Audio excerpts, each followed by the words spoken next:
So what are we doing here? Person that I've never introduced on the stream before, who is my friend D. Oh, well, I don't know. We're two guys and a kitty sitting on a couch. We got live mics, live camera for the very first time. You might have, you might have heard of like heard from us from like a different vehicle.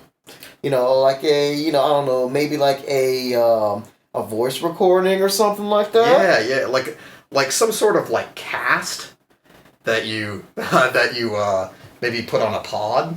You mean a cast pod? Yeah. DVD cast pod at gmail.com, maybe? Oh, hey, what's up, Toolman? I see, what was Tim the Toolman Taylor here? Yeah, he popped up and said it's not Friday, and I'm like, no, man, it's not Friday.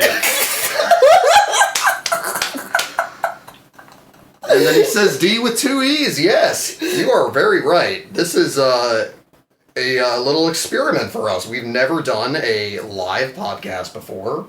So, if you've been listening all these years and you wonder what we look like, you'll have to keep wondering because we are appearing incognito. I mean, to be fair though, in the podcast in the past, I did state myself being a black male. So I mean, true. So, very true. But now they see me and see you in the flesh. It's true, yeah. And we're doing this actually not for any sort of safety reason, but because to protect the identities of the innocent.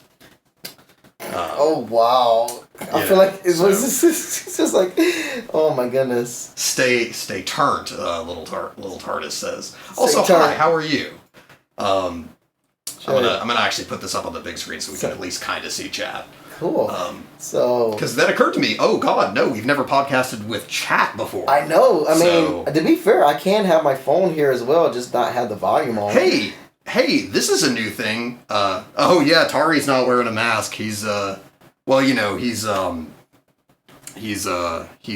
a special exemption. Yeah. For being too cute. Cute kitty. Oh no feedback. No feedback. I'm just doing it for the chat. But no, yeah, so, and I see Toolman saying Yankees suck. Yes, I agree.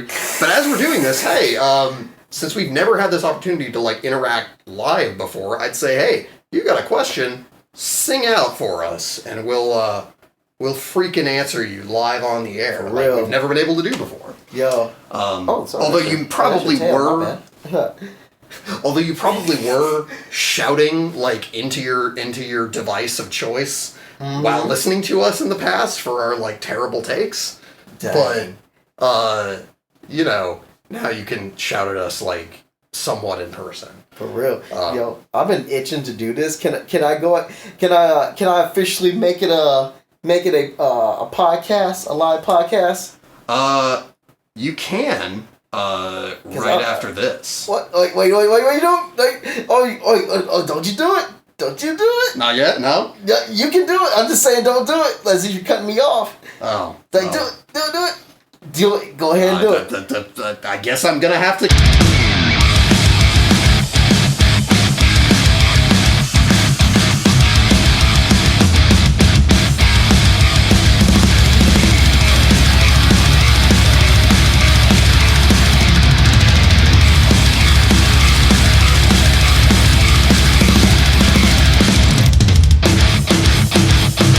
Ladies and gentlemen, boys and girls, all around the world, we bring you another ripping edition of the Dan vs. D Sports and Stuff podcast with the initials DVD, as in DVD player.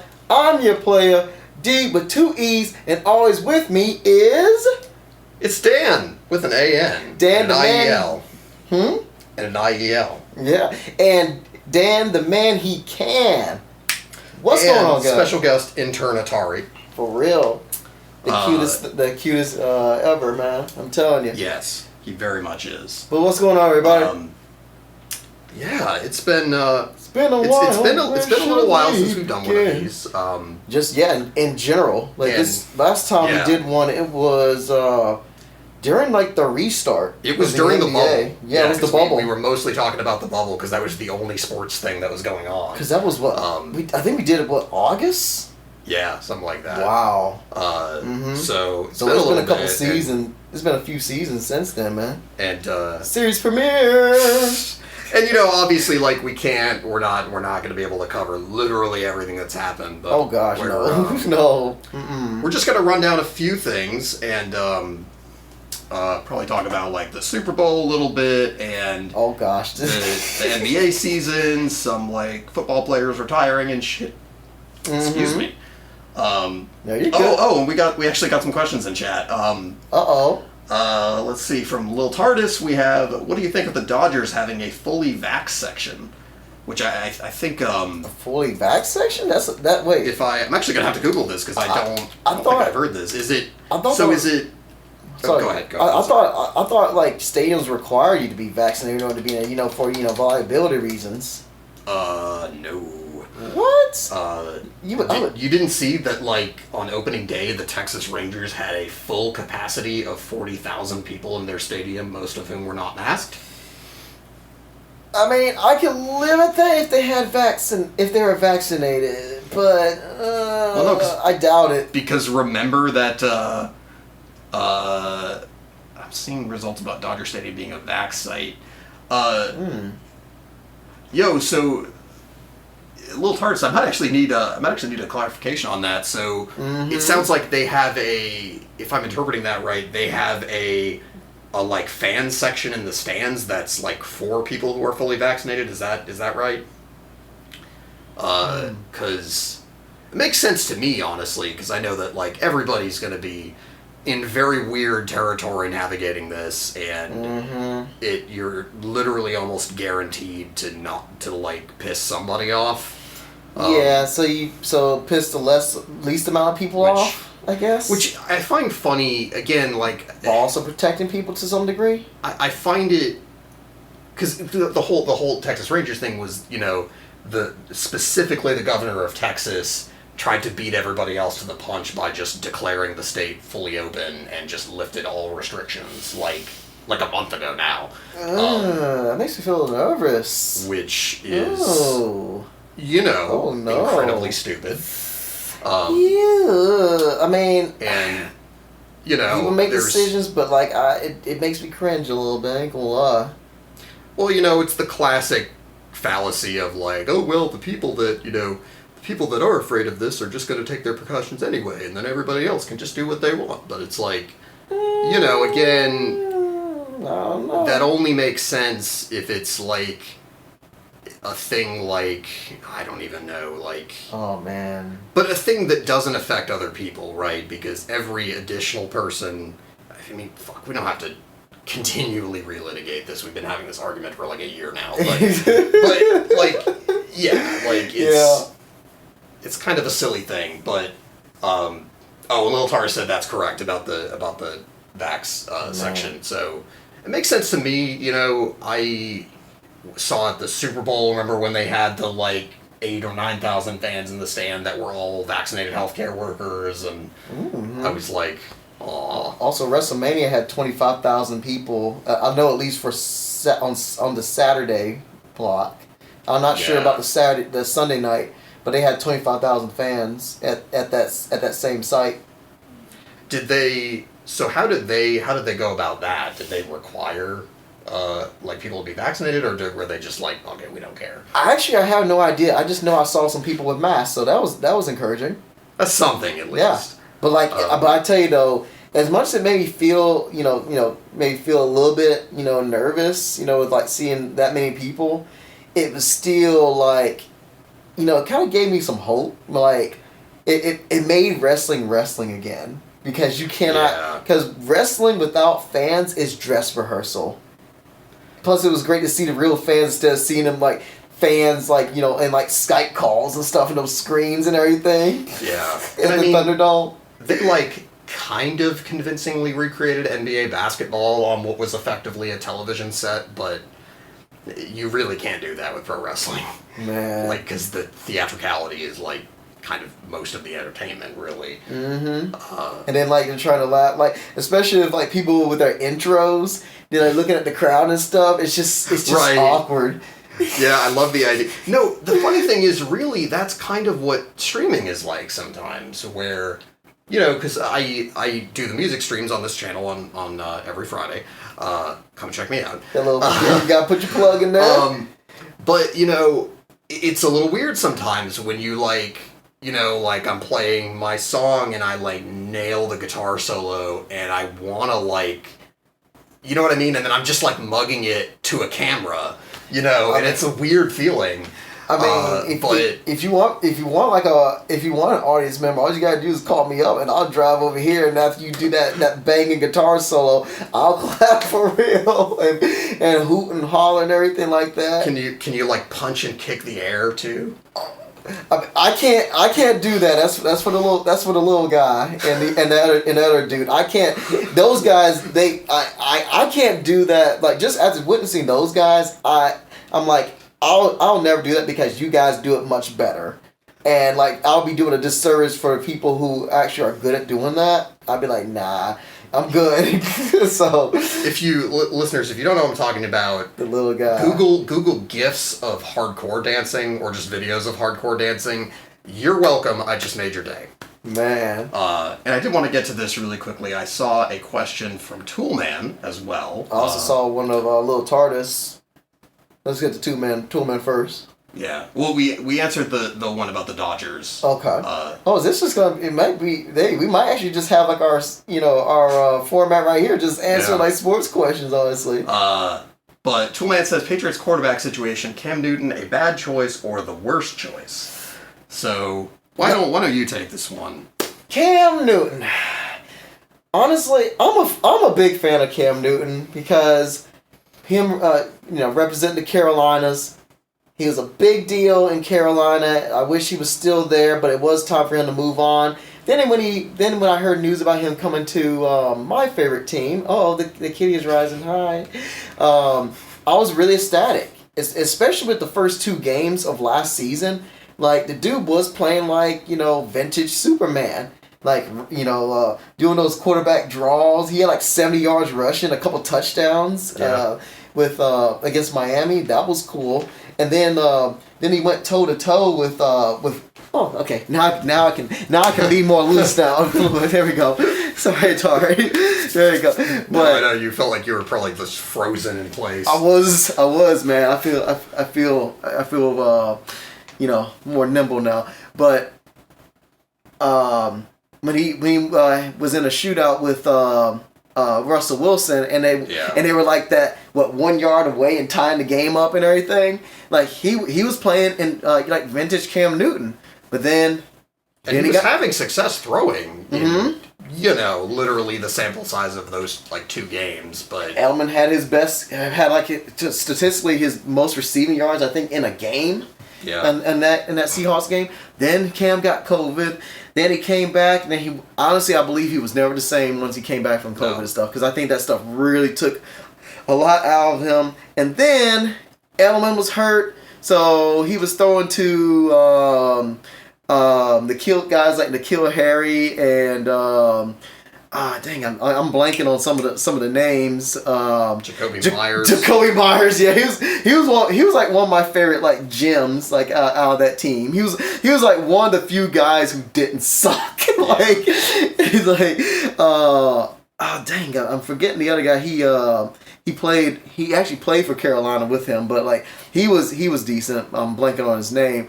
But then we were just reminded of N'Keal Harry like underperforming as a first round talent. Yep. I don't think Cam sucks. It's definitely not the worst we can it's definitely not the worst situation we can have. I'm thinking if we give him like this year, we don't sign like a bunch of weapons he can have, including Jonnu Smith, Hunter Henry. Like, so we're going back to the 2 tight end set, because honestly, look who he had to throw to. Nobody. Like, and it's just crazy, man. Because I'm trying to remember how things all went down. Because if I remember right, last offseason, they were still trying to get Brady to come back. And he waited to sign until pretty late in the offseason, from what I remember. Belichick wasn't trying to kiss his feet, though.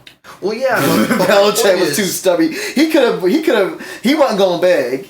I think that's what happened, man. But my point is, they signed Cam super late, too, from what I remember. And I think that... They signed him super late because he was released super late. Right. Carolina did him dirty because everyone else had already set their teams with quarterbacks. Right. And I thought that was really, really selfish in what Carolina did. It's like, are you going to keep him? Are you not going to keep him? And this and that. And then they signed Teddy Bridgewater. And now they're trying to shop him because they traded what was it, a fourth or a sixth round pick or something? I can't remember the picks, but like some late picks for like Sam Darnold. So, I don't know what Carolina's doing right now, but they're like, okay, let's replace Cam Newton. Let's go ahead and get Teddy Bridgewater. Oh, wait. He'll be let's sign to a 3-year deal. It's like, oh, wait, he's not a long-term solution. Let's go ahead and flip him for Sam Darnold. I don't know what they're really doing. But this ain't about Carolina. This is about, New England. I think they're going to be good. Let's see how this year plays out. If he stinks up the joint here when given the opportunities and given the extra pieces around him, then I would view it as a bad quarterback situation. But it is not. It's more of this is like a boom or bust situation. Right now, it's anywhere from I would say an average to a good that has the potential of being evolve into a good situation if the chips fall, in a certain way. But it could go from average to below average. But I do not think it's a terrible situation. And I'd make 2 points to kind of put a bow on 2 points. and one to put a bow on Cam. And one mixtape, hot sauce. Well, one, I think it's at least looking at the team's overall quarterback situation. Okay, Jarrett Stidham did not do anything to sort of seize that job when he got the chance. I don't even know why we drafted him. I saw him wilt during big SEC games. Oh yeah, he could be a possible successor to Brady. Are you kidding me? I'm sorry, I had to let that out. I saw him play a couple times in there, and I was just I wasn't impressing even in college. I'm sorry, man. He wasn't. I don't know. Just because of Auburn name, I guess. Ryan Mallett. I'll give Ryan Mallett over there. At least he at least made Arkansas somewhat relevant. There it is. There's the D content we've been waiting for. Who's better? Okay, wait, real quick. You go to your points, and then we're gonna debate who's better at Stidham or Mallett, man. Oh no, that's not a debate. Yeah, that's not a debate. He at least got work somewhere else. Anyway, you go on with your point. I'm sorry. I'm just ooh, lit a fire in my seat. No, but that was kind of the other point I was starting to make by pointing out the sort of cadence of last offseason, because I don't think they really, here this offseason they clearly made moves that were tailored around, hey, let's maybe mold the offense around this guy and what he does well. Yeah. Tight end has been one of his favorite places to throw to. Greg Olsen. G-Reg. Yeah. Mm-hmm. So it's okay, yes. Cam looked cooked at the end of last year. He really looked like I wouldn't have been surprised if he'd just chosen to retire, but clearly he felt like he's got something left. Clearly, and because he was so bad, it put the Patriots in a unique situation where they could actually bring him back super cheap. Mm-hmm. Which, if he'd actually played well all of last season, he was only on a 1-year deal, so he would have gone to whoever was going to throw tons of money at him. He was going to go to the... Which wouldn't have been the Patriots, He would have went to the Washington football team, Ron Rivera. Yeah, probably. Yeah. But he might go to him next year, actually. You never know. So, he got that connection. Oh, here's a good one. I see Little Taurus popping in with next question. In your opinion, who is the most underrated coach in the NFL? Underrated.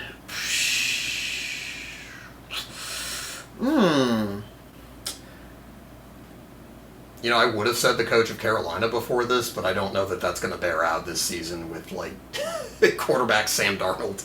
I don't know. Matt Rule's pretty good. They just need he just needs the talent for them, like, to finish games and stuff. Like, I would say he's one of the underrated ones because the expected wins, I think, was 2 last year. Yeah. For 2. That's true. And, like, Carolina, like, they won, like, 5 games or something like that.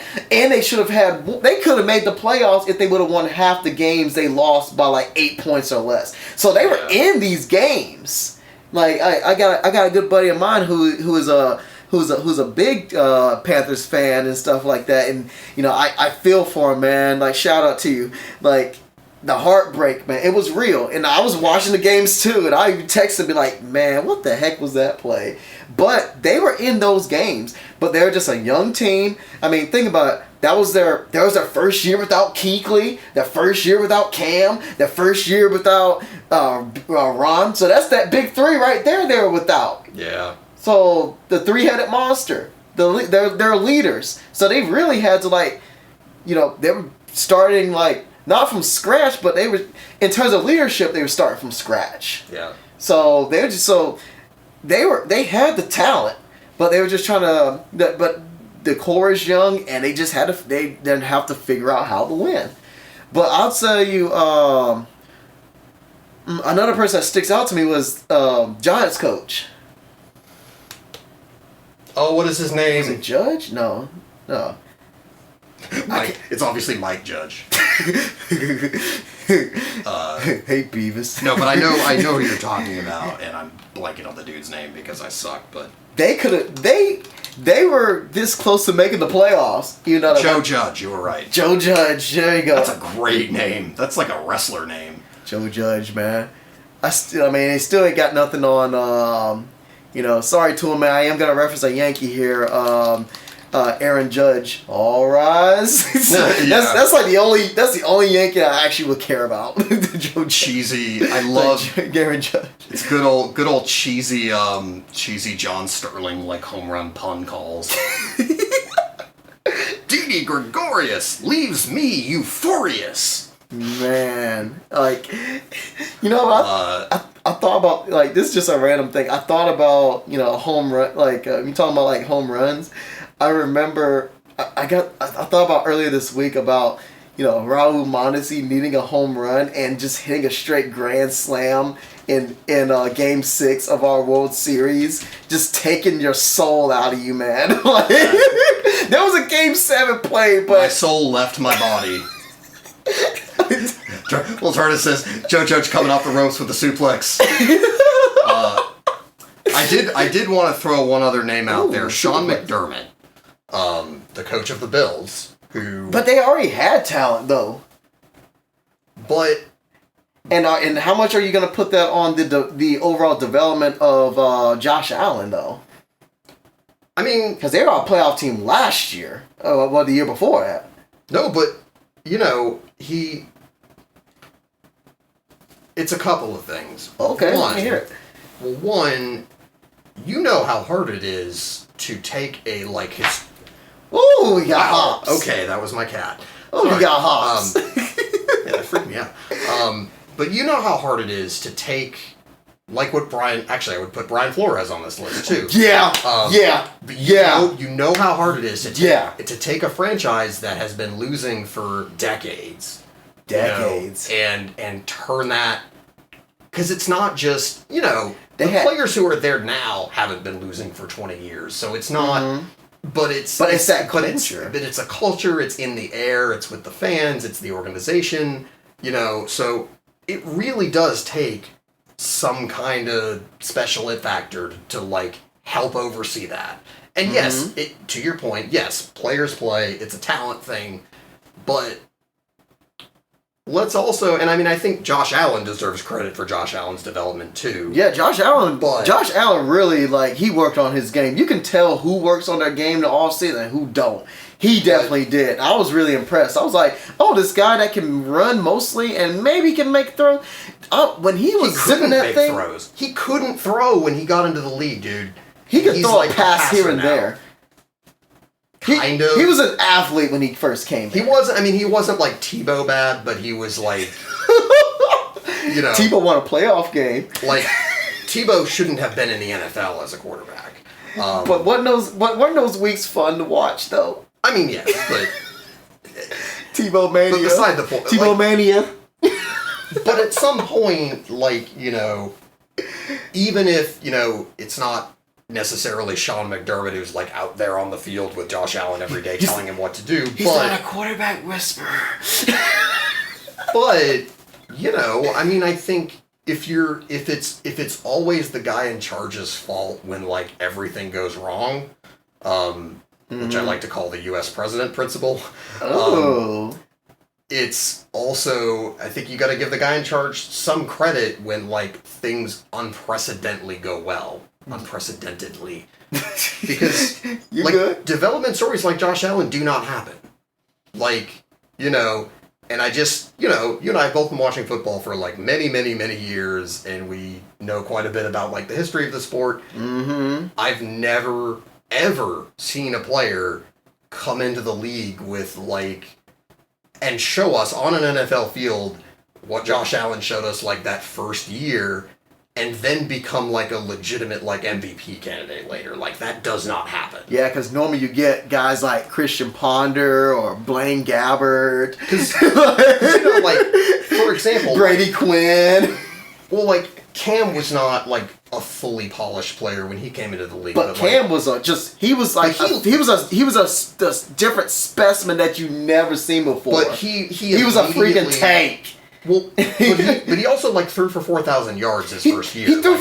He had 2 back-to-back 400-yard games in games that both they lost. Yes. That stuff that wasn't his fault, like, man. You know, not polished, but like he immediately came in and was like, "Oh, okay, we know this guy's got the goods." Then he was throwing long bombs to Ted Ginn and them. Yep. Like that's really what like sent him over the edge and getting like that MVP when he was throwing all those bombs to the receivers. One year that Ted Ginn like randomly had like 10 touchdowns or whatever it was. That was like a career resurgence for him. You went from like, oh, is he still in the league to like, oh, he just earned himself another contract for the Saints. Yep. Like Ted Ginn Jr. But anyways, he was the Ohio State, wasn't it? Yeah, he was. Yeah, he was on those like random knowledge right here. God, yeah, I remember, those like mid-2000s Ohio State, Michigan teams, like Mario Manningham. But okay, so really quickly, I'm gonna see if this works. It's like, I can hear it now.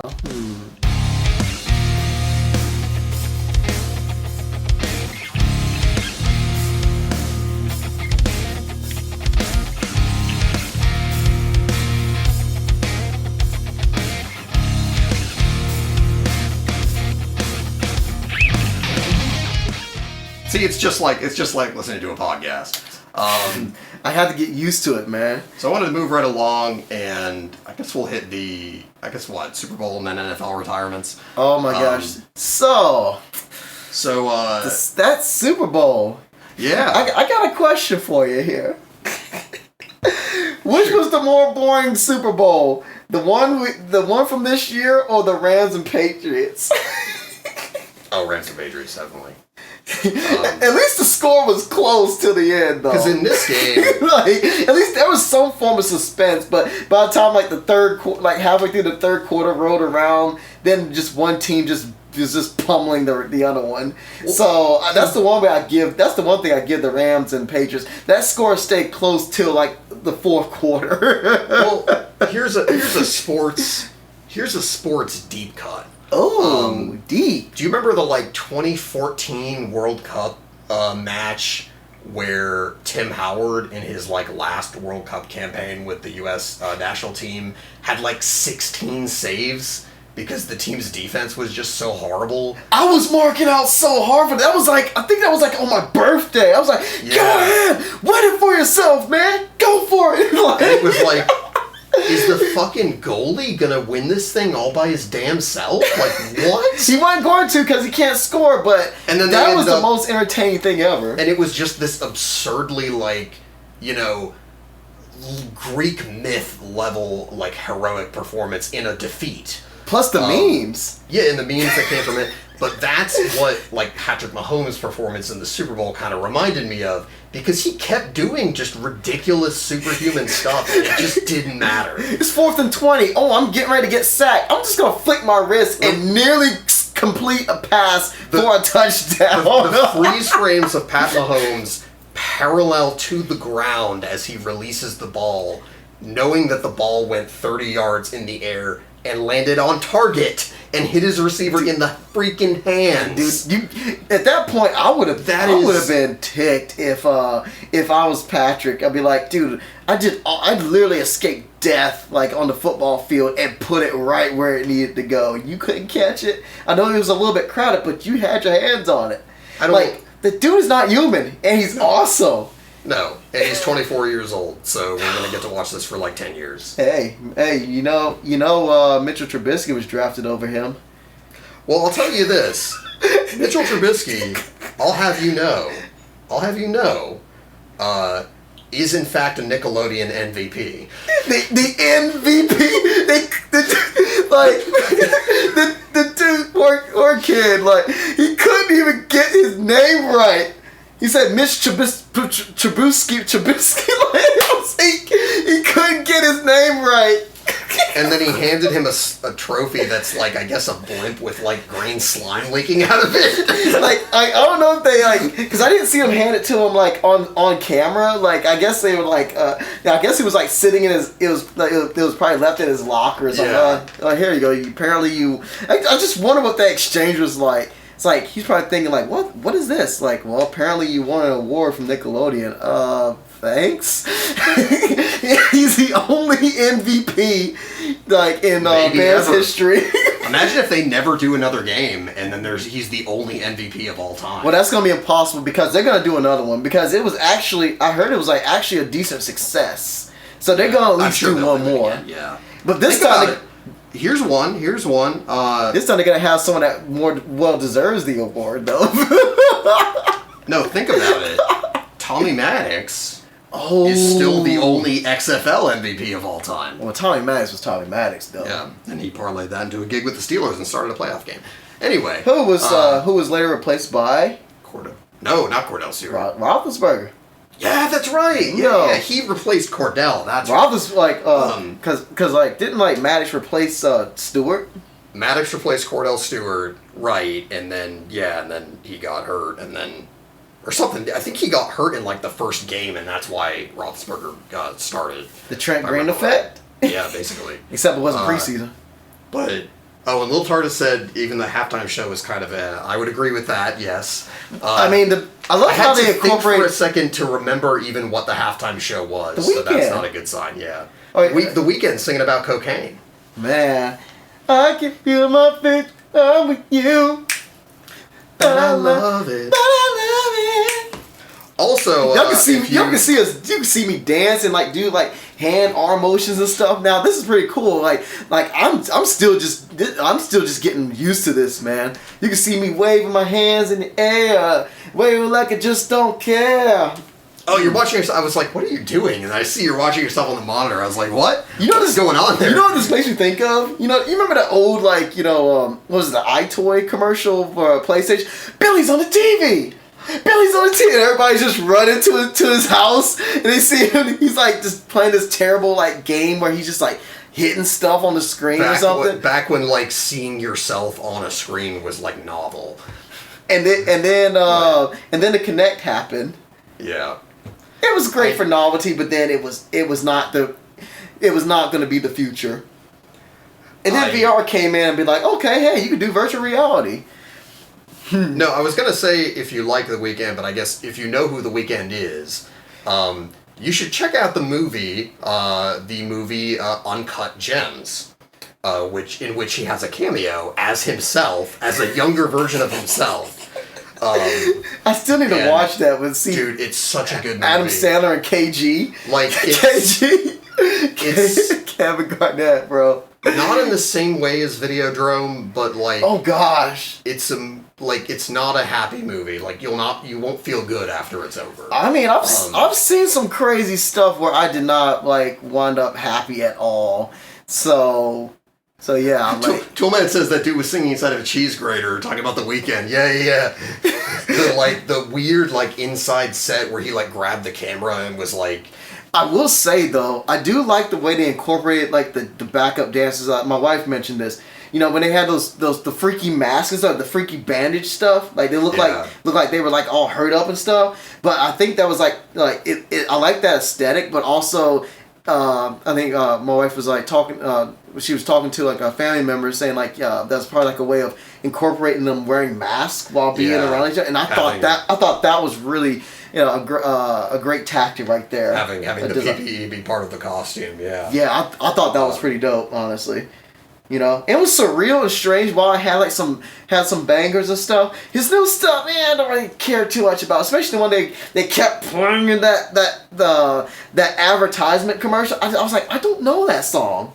Like that's just so. I mean, it gets me to move a little bit, but I'll be honest, and I didn't care too much for that song. I found out who Billie Eilish was when she won the Grammy. You should see me in the crown. You should see me in the crown. I first heard that song. I first heard of her on like FIFA 19. Like she was on the soundtrack. Her and Childish Gambino was Gambino was on that soundtrack too. But like.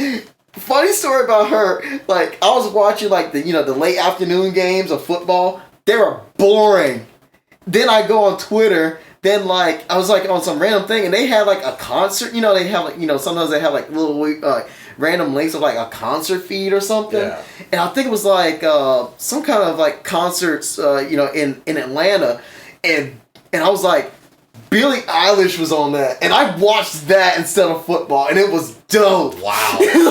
And she was like in a walking boot and stuff, but she was still performing and stuff. Wow. It was great. I wonder... it must be a really interesting vibe at her show, I'm guessing, because her music is so... Like, her singing style is, like, so, like, light and breathy, and, like, it's almost like ASMR. And, you know what I mean? Like, her music is, like... If she did ASMR streams, I'm telling you, she would make a lot of money. That's kind of what her music is. But I don't know, because you think of like a concert, you think of live music as being very like energetic and it did have that energy though. A lot of people were on their feet, man. I saw that was thousands of people there. That was before all the human malware happened. Yeah. Oh man, those are the days. But then literally as I'm talking, I'm like, oh well, Pink Floyd is like considered one of the like greatest live bands ever, and their shows. You would not say that their shows are like a thing you'd go to mosh. It was like a spectacle that you just kind of stare at slack-jawed. So but takes all kinds. But what were you gonna say about Billie Eilish? Oh no! I was just gonna say. Really just making a point that like I am just super ignorant of like modern pop music for the most part. We're at the age where we need to be where it's okay, where it's acceptable for us to be ignorant to like modern music. So like I'm not kidding, my knowledge of The Weeknd was having seen Uncut Gems. You had to tell me that the song that Antonio Brown was singing in that commercial was one of his songs, because I didn't know who he was. And before that one, it was in like Madden 17 soundtrack or something like that song. And then there was like an Abbott and Costello style joke about him on Letterkenny. And those are like, that's how I knew who he was. Not from knowing any of his music. Wait, you said Abbott and Costello. Wait, See Me and Frodo, Abbott and Costello, Magic and Kareem, or Penn and Teller. Somebody's in trouble. Here goes a nick. Shout out to Coolio, the Key to Count Show. Shout out to Coolio, who you can now say that you've seen in person. Yo, I thought about that, but like I remember the fans like a couple people like looking and like see me like just getting into it and singing it and stuff. Like they were like, oh man, like I see you there singing. And I was like, yo, if you're gonna have a halftime show and you're seeing somebody that you grew up listening to and they're performing you might right as before well your get eyes, the hell into it. Yeah, and plus it helped that I love the songs too. So It's briefly to contextualize. Plus it's Coolio. So we went to see a Charlotte Hornets game. The 2 years ago now. Mm-hmm, it was the last. That was the last Hornets game I've been to. Right. Yeah. And that's the last pro. I think that's the last like pro basketball game I ever been to.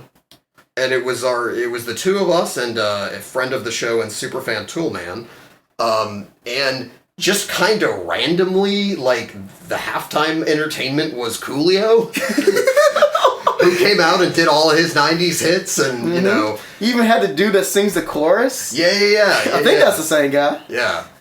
And he had, we spent a lot of our lives living in that gangster paradise. Come on and ride on the fantastic... Slide, slippity slide. When you're living in the city, it's do or die. I knew you was gonna pick that up. You just can't help it, man. So, it is... That song is dangerously catchy. I mean, it also helped that... Huh? Go ahead. It also helped it was like... It had the basis of like an old school song. It was a Stevie Wonder's song, right? No, it's not Stevie Wonder. Shoot, man. Something else was a Stevie Wonder song. Somebody sampled. Anyway. But no, it wasn't Stevie Wonder. But, anyways, yeah. So we saw Coolio live once. Have you seen him without his hat? He got like 3 like dreads. He's bald the rest of the way. Oh my god! Yeah. I guess that's a hairstyle that doesn't age super well. I mean, only Coolio can still pull that off. I always wonder. I know we're like super off topic now, but I always. Now it's official our podcast. I was gonna say this is what makes them different makes them great. But I always wonder what happens to like old punks, as the dudes who have like the mohawks as they get old, or like the spiky punk hair or whatever. Like I always wonder what happens when you start getting like pattern baldness. You just shave. At that point, you just gotta shave it, man. And Toolman says Coolio was the best part of that game. Unfortunately, lol. Agreed. You say that because of the fourth quarter that happened. You say that because the fourth. If the fourth quarter would have went the way the first, second, third quarters did, you would be thinking a little bit different. Because a guy named Kemba Walker did magical things as he always did. Kemba Walker torched the Celtics. He torched anybody. And also, bear in mind that we saw quite a bit of Robert Williams, Time Lord, in that game when he was like a rookie, and he actually got hurt and left the game. But we saw, because whoever was their starting center at the time was hurt. It wasn't Daniel Tice, was it? No. It wasn't Al Horford, was it? Was that the last season Horford was? I think it was. Oh. I think Horford was hurt and he sat out, if I remember right.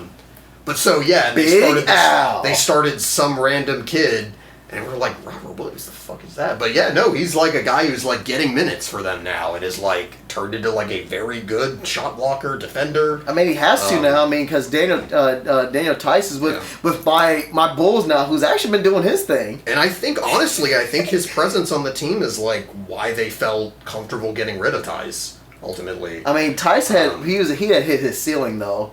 I mean, he was a defender who might could get a couple dunks or something like that, maybe a couple little points, but. I mean, that was it. But plus, I guess he was older too, so yeah. I don't know how old Daniel Tice is. But he was kind of one of those guys I just rooted for because he just seemed like just a hard-nosed, blue-collar guy that is like he ain't ever gonna be a superstar. Heck, he won't even be a star. But there's a place for him on that team who works hard and goes after it, man. I don't know why, but for some reason, Daniel Tice to me looks like somebody who works at AutoZone.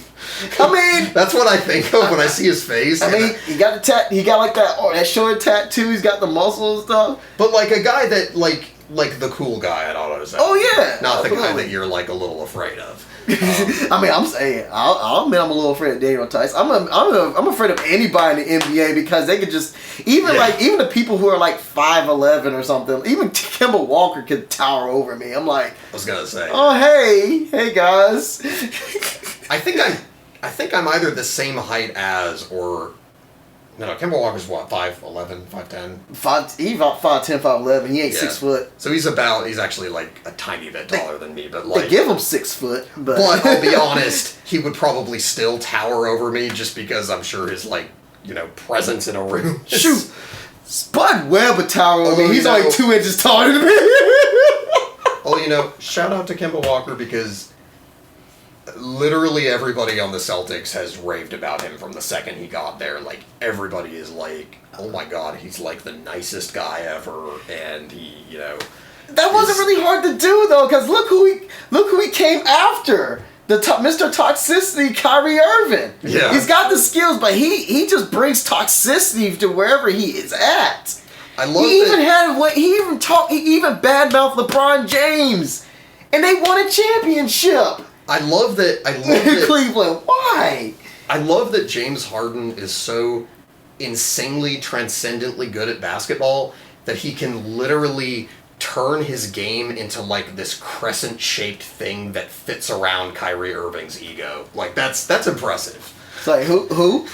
James Harden. Oh yeah. Because he like just suddenly decided, I guess I'm just gonna get like 18 assists a game now. And just set up Kyrie all night because he wants to be the guy who scores. All right, fine. Well, they can't do that right now because he had a setback with his hamstring. Yeah. So they say he probably won't even be ready before the playoffs. Yikes. So yeah, that chemistry. I honestly, I really do think the Nets are in trouble because I think they can't get everybody healthy at the same time. They're in trouble. I think they're gonna suffer the same fate as the Warriors did. Push all your chips in the center with your starters, but then once those injuries start happening, because they're not young superstars. These guys are in their 30s. Yep. So once those bodies start breaking down, and plus hamstrings, different sport, but Miles Austin, those hamstring injuries killed his career. Yep. And hamstrings are a really tricky injury to monitor and to come back from. So even if he comes back this season or for the playoffs, that hamstring ain't gonna be 100%, and it's gonna hinder him. I was gonna say, I bet he wouldn't be 100%. He won't be. He won't be. He will not. And like KD, he keeps getting hurt. He keeps getting these little nicks here and there and stuff. I would say, on the other hand, if you are, because who they got on their bench though? Blake Griffin. If your problem is you might be without one of the, top 200 scorers of all time, it's pretty nice to just turn to 2 of the top 20 scorers of all time and just be like, hey, can you pick up some of the slack, y'all? But here's the thing though. Then other team's gonna be picking a poison, try to double KD or double Kyrie, and dare maybe Joe. I mean, I give it to Joe Harris. He's a great shooter. He could probably pick up the slack because he'll be left open. But I don't even know some of the other guys on the roster. I don't even know their names. I don't even know who else is on the roster. I don't know their bench. I mean, but I just wonder though. Who's on their bench because the stars have to get rest, especially when the intensity cranks up in the playoffs. Who on their bench scares you if you know any members on the bench? Similar to the Warriors that year. What was it? Jonas Jerebko? Kevon Looney, who actually turned out to be pretty good. Yeah. But no, I mean. I don't know, man. Rotations shorten in playoffs, and I think part of it is, and a lot of people have said just in general about this NBA season, is because the schedule is so compressed. It seems like there's a lot more injuries these days. Way more so than usual. They've had a way shorter off season. Most of the players have. Did you see Denny Avdija break his leg? No, I didn't. But fuck, that sucks. But no, I mean, like what fucking just happened to Jamal Murray, like, and that was a blow. The Nuggets were a finals contender, and now they are definitely not. So that literally did just tank their season. You know. Oh man, that's right, because that's that 1-2 punch of him and Joker. Yep. Oh man. Jokic had 47 points like the other night. Joker. 2 nights ago. But I do think that the Nets, just to wrap that point up, are clearly being like overly cautious. Yeah. And same with the Lakers. Right. Getting AD back. As long as you're in the playoffs, you know, they're gonna they're gonna let everybody, if they're well enough, be full go, and rotations are gonna be shorter. Mm-hmm. So guys are gonna play more minutes, but I mean, you're right, that's still, and I wonder, I'm sure people are gonna get hurt in the playoffs too, because that's a grind. Because I don't know what's their depth though. And they're just so top heavy on there. There's already 5. There's no load management in the playoffs, so you're gonna have to, at some point, you're gonna have to put some wear and tear on the tires.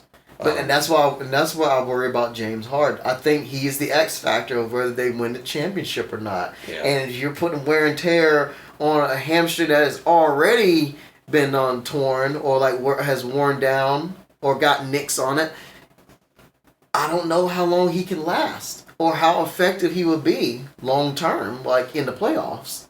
Yeah, I wonder. I don't think you're getting maximum utility from Harden by just having him stand around and shoot threes. That doesn't seem like that's really what you brought in there to do. But when you have a big three, sometimes a person has to choose to be the person that doesn't shoot threes, or get the basket, get certain baskets when your first 2 options don't. Look at Chris Bosh. Yep. Without Chris Bosh, they don't the Heat aren't as successful as they were. Yep. I remember when we were. Oh gosh, it's so forever ago. He had to go back to being okay with I'm scoring 16 a game instead of 24 a game. Well, here's the thing though. And I remember this fondly, right? Or unfondly. The Eastern Conference Finals, gosh, it feels so forever ago. When the Bulls were in the Eastern Conference Finals, I was in college, man. Yo, that summer that was fun, man. Summer after summer of my junior year, after my junior year, that was fun. I remember that. He would quietly have 30 points in a game. Yep. You wouldn't even notice it, but then man, he's killing us. Just kind of show up with his lunch pail, and then that's what he did. He did the work. Yeah. It's just Remember when the Heat remember the sports media was saying, "Oh, is it time for the Heat to panic when the Bulls beat them in game 1, and then they got gentlemen swept." No, it really wasn't ever time for the Heat to panic. It gave me hope for that for those 2 days, and then buzzsaw. Well, for me it was because the 08, 09, 10 Celtics were the LeBron killers, so anything is possible. In 2012, which ironically the first round series of the Celtics from 2012 is actually the setting for Uncut Gems. Did you guys see that movie? But remember they kind of made that was the last year with those 3 guys, and they made a run all the way to the East Finals. Mm-hmm. That was right before Ray Allen signed with the Heat. But yeah, and I think they, if I remember right, they took the Heat to 6 or 7. Even though they really probably had no business doing that. But yeah, good times. Anyway, we sort of inadvertently just kind of covered the NBA there, which is totally fine. I mean, you remember, do you remember remember when the Bulls were an 8 seed and they pushed the Celtics to 7 games? I did. Had a young Derrick Rose and Big Gordon and Tyrese Thomas. Oh my God. We should have had LaMarcus Aldridge, man. Remember when people were salivating over Tyrese Thomas and his athletic ability? What would have happened to that? Yeah, I mean, big ups to LaMarcus Aldridge though. He retired. I mean, yeah, it seems he so did. soon, but like he's what 35. I didn't know he was like that old. I know, it felt like it was only a few years ago that he went to the Spurs, but I guess that was like fucking like 5 years ago now, and he was not even that young then. Crazy.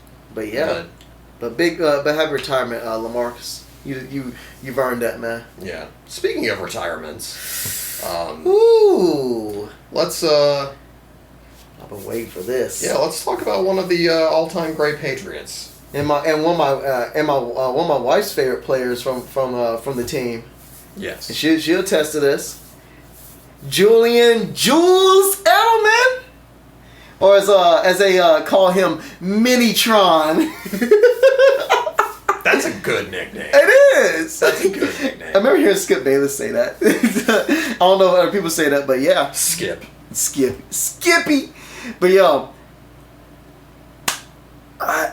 it's surreal to see him retire. I mean, I saw his body breaking down right before my eyes this season, and then when he could never get that knee right, it was just like I kind of knew the writing was on the wall. Look, little Tar's even putting like the hearts right there. So she loves her some Julian Edelman, man. Like we all do. Like, and that girl after the Super Bowl definitely did. Oh my gosh, man. But I never forget. I thought this is me like opening up, like like confessing a little bit.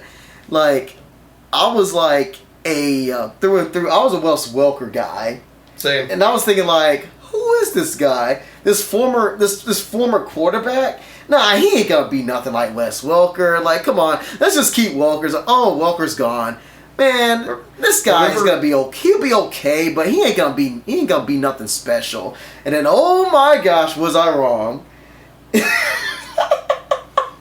I mean, that was a slow. That's another guy whose development was slow. Remember when he was thrust into like the main event because that was when Welker tore his ACL like a week or so before the playoff game when we went against the Ravens. Yep. And that's when like Ray Rice and them flexed on us that whole game. Yeah. And Brady had one of his worst playoff games. I think that was his worst playoff game ever. Yeah. And that was when Edelman was in the starting lineup. Yeah, I remember. Yeah, that was he was kind of forced into because he was largely like a special teams guy at that point. He was like a backup receiver. And then he had to be like opposite of Randy Moss. No, and I remember too. I remember being in your room and just talking and stuff, and then like maybe taking peeks at the game and it was like, no, I'm good. Yeah, that's right. That was what was that? It was like 34-9 or something. And it started out. I think it started out with like an 80+ yard run from Ray Rice. Yeah. It was like they were down by like a bunch of touchdowns. I remember because like that was the first. I think it was like the first offensive play of the Ravens, and they just set the tone for the rest of the game. Now I remember this because and Ray Lewis ate us for lunch. Well, no, I remember this because I woke up because I was ooh. Edelman greater than Gronk. We'll talk about that. Those are fighting words. Mm-hmm. But I remember because I woke up and I was hanging out with my girlfriend at the time, like that morning, into that afternoon, and I kind of mentally knew what time the game was starting, but we were like chatting or whatever, and then she went off to do her thing, and I was like a few minutes late turning the TV on, and I turned it on, and it was 21-0, and I was like, oh, well. And I just went and did something else with my day. I was just like, all right, cool, we're done here. I think that's what I did. I was like, yeah, I'm just going to go next door and just like chill with this guy. Some other friends of ours. But no, so the guy was slow to develop, but by like the 2014 season, which if I remember right 2016 was the year that they won without Gronk. But by like 2014 he was like probably the lead wide receiver on the team at least. And again, kind of like the Josh Allen thing, that was all just development after he was drafted. He's like the only wide receiver I know, like, that the Patriots have drafted that actually developed into something. Yep. Something great. And I would say, like, other than maybe like Marcus Colston, maybe the best 7th round draft pick receiver of all time. Marcus Colston, like, was he like drafted from Hofstra who have a defunct football program now? Yeah. Their football team just doesn't exist anymore. Dang. But yeah. He was a quarterback, man. Like, he was an athletic scrambling quarterback from Kent State. Yeah. But man, Edelman greater than Gronk. That's a bridge too far for me, I think. But I mean, here's the thing. Gronk is better because he literally opened things up for Edelman. If as a team, if we don't have that beast who warrants you having to take safety help, on the top here, in addition to having a corner or somebody there to try to take attention away from Gronk, trying to defend him and stuff. Like, right. You won't have as Edelman wouldn't have as much successful stats he's had. He would still be good, but they wouldn't be the great stats as he finished with New England with. Like, that's real, because, like, Gronk, though, even him being doubled or tripled, he could still, like, go in and get it because he was just too strong, too fast. Like, he was just physically gifted. The only thing that hurt him was just, like, injuries. But when he was healthy, he was unstoppable. He was Brady's favorite target, even over Edelman. He was a giant man who had a very violent style of play, which just doesn't make for a long career. Well, one of them was just like a routine play. Remember when, like, Belichick had him, like, blocking for special teams, like, for an extra point, and it broke his forearm? Yep. Like, and that lost him for that year. Yep. Like, for the rest of that year in the playoffs, he ended up losing that. Had a friggin' metal plate. Yeah. Installed, but like, when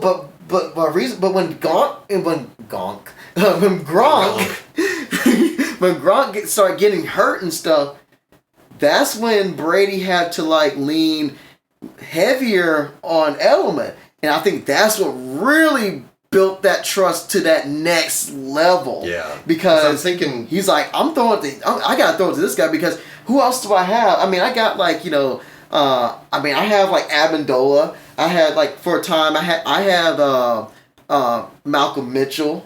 Like, I had, like, I had, like, some guys, who were okay receivers and stuff. But if there was a guy I really needed, like, in crunch time, I have Edelman. Yeah. And that's how he did it. He, like, yeah, get open. I'll get it to you. Okay. Boom. Boom. Teams know where it's going, but he's just so crafty and shifty, there's nothing they can do about it. And it's worth remembering that year, 2016, Tardis says, who would win an arm wrestling match, Brady or John Cena? John Cena would snap Brady's arm in half. Especially a 43-year-old arm that spent 20 plus years in the league. It's not even a contest, little Tardis. John Cena would just, like, take a... Have you seen him? He is jacked. He was like I think he was like a bodybuilder before he even was a wrestler. John Cena, man. His neck muscles have, like, little mini 6-packs. Yo, I tell you what would be a good thanks for the idea, though, for an arm wrestling scenario, little Tardis. Here's one: John Cena versus Aaron Donald in an arm wrestling match. Now I would pay money to see that. Yeah, I feel like that would be like Superman punching the earth so hard that it, like, exploded. I just see him, like, going at it for, like, 3 hours, like, trying to hold that. That's the sort of meeting of two forces that could, like, hold up the Golden Gate Bridge. Man. Like, that's like a feat of engineering. Oh, young Brady versus Cena?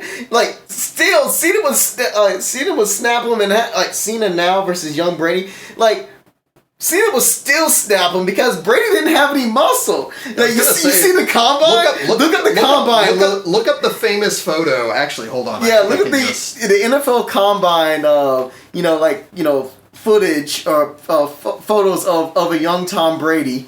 He was not muscular at all. He looked like an average Joe. I think I can do this. Brady in his prime. No, John Cena is just in a different stratosphere when it comes to his pythons. Well, there you go. Little Tardis even mentions Brady in his prime. I still would say John Cena. Brady in his prime versus John Cena now. I guess post wrestling, Cena's still too strong. Yeah, Cena's still too strong. Brady is a little sticky. I mean, you should see him when he ran to 40. You should see him in a crowd. He definitely got it. He definitely got it. I was gonna say he has 7 of them now, right? While he was wasted, and through a pass with the Lombardi Trophy in the river, like in the ocean, whatever. No, that was the.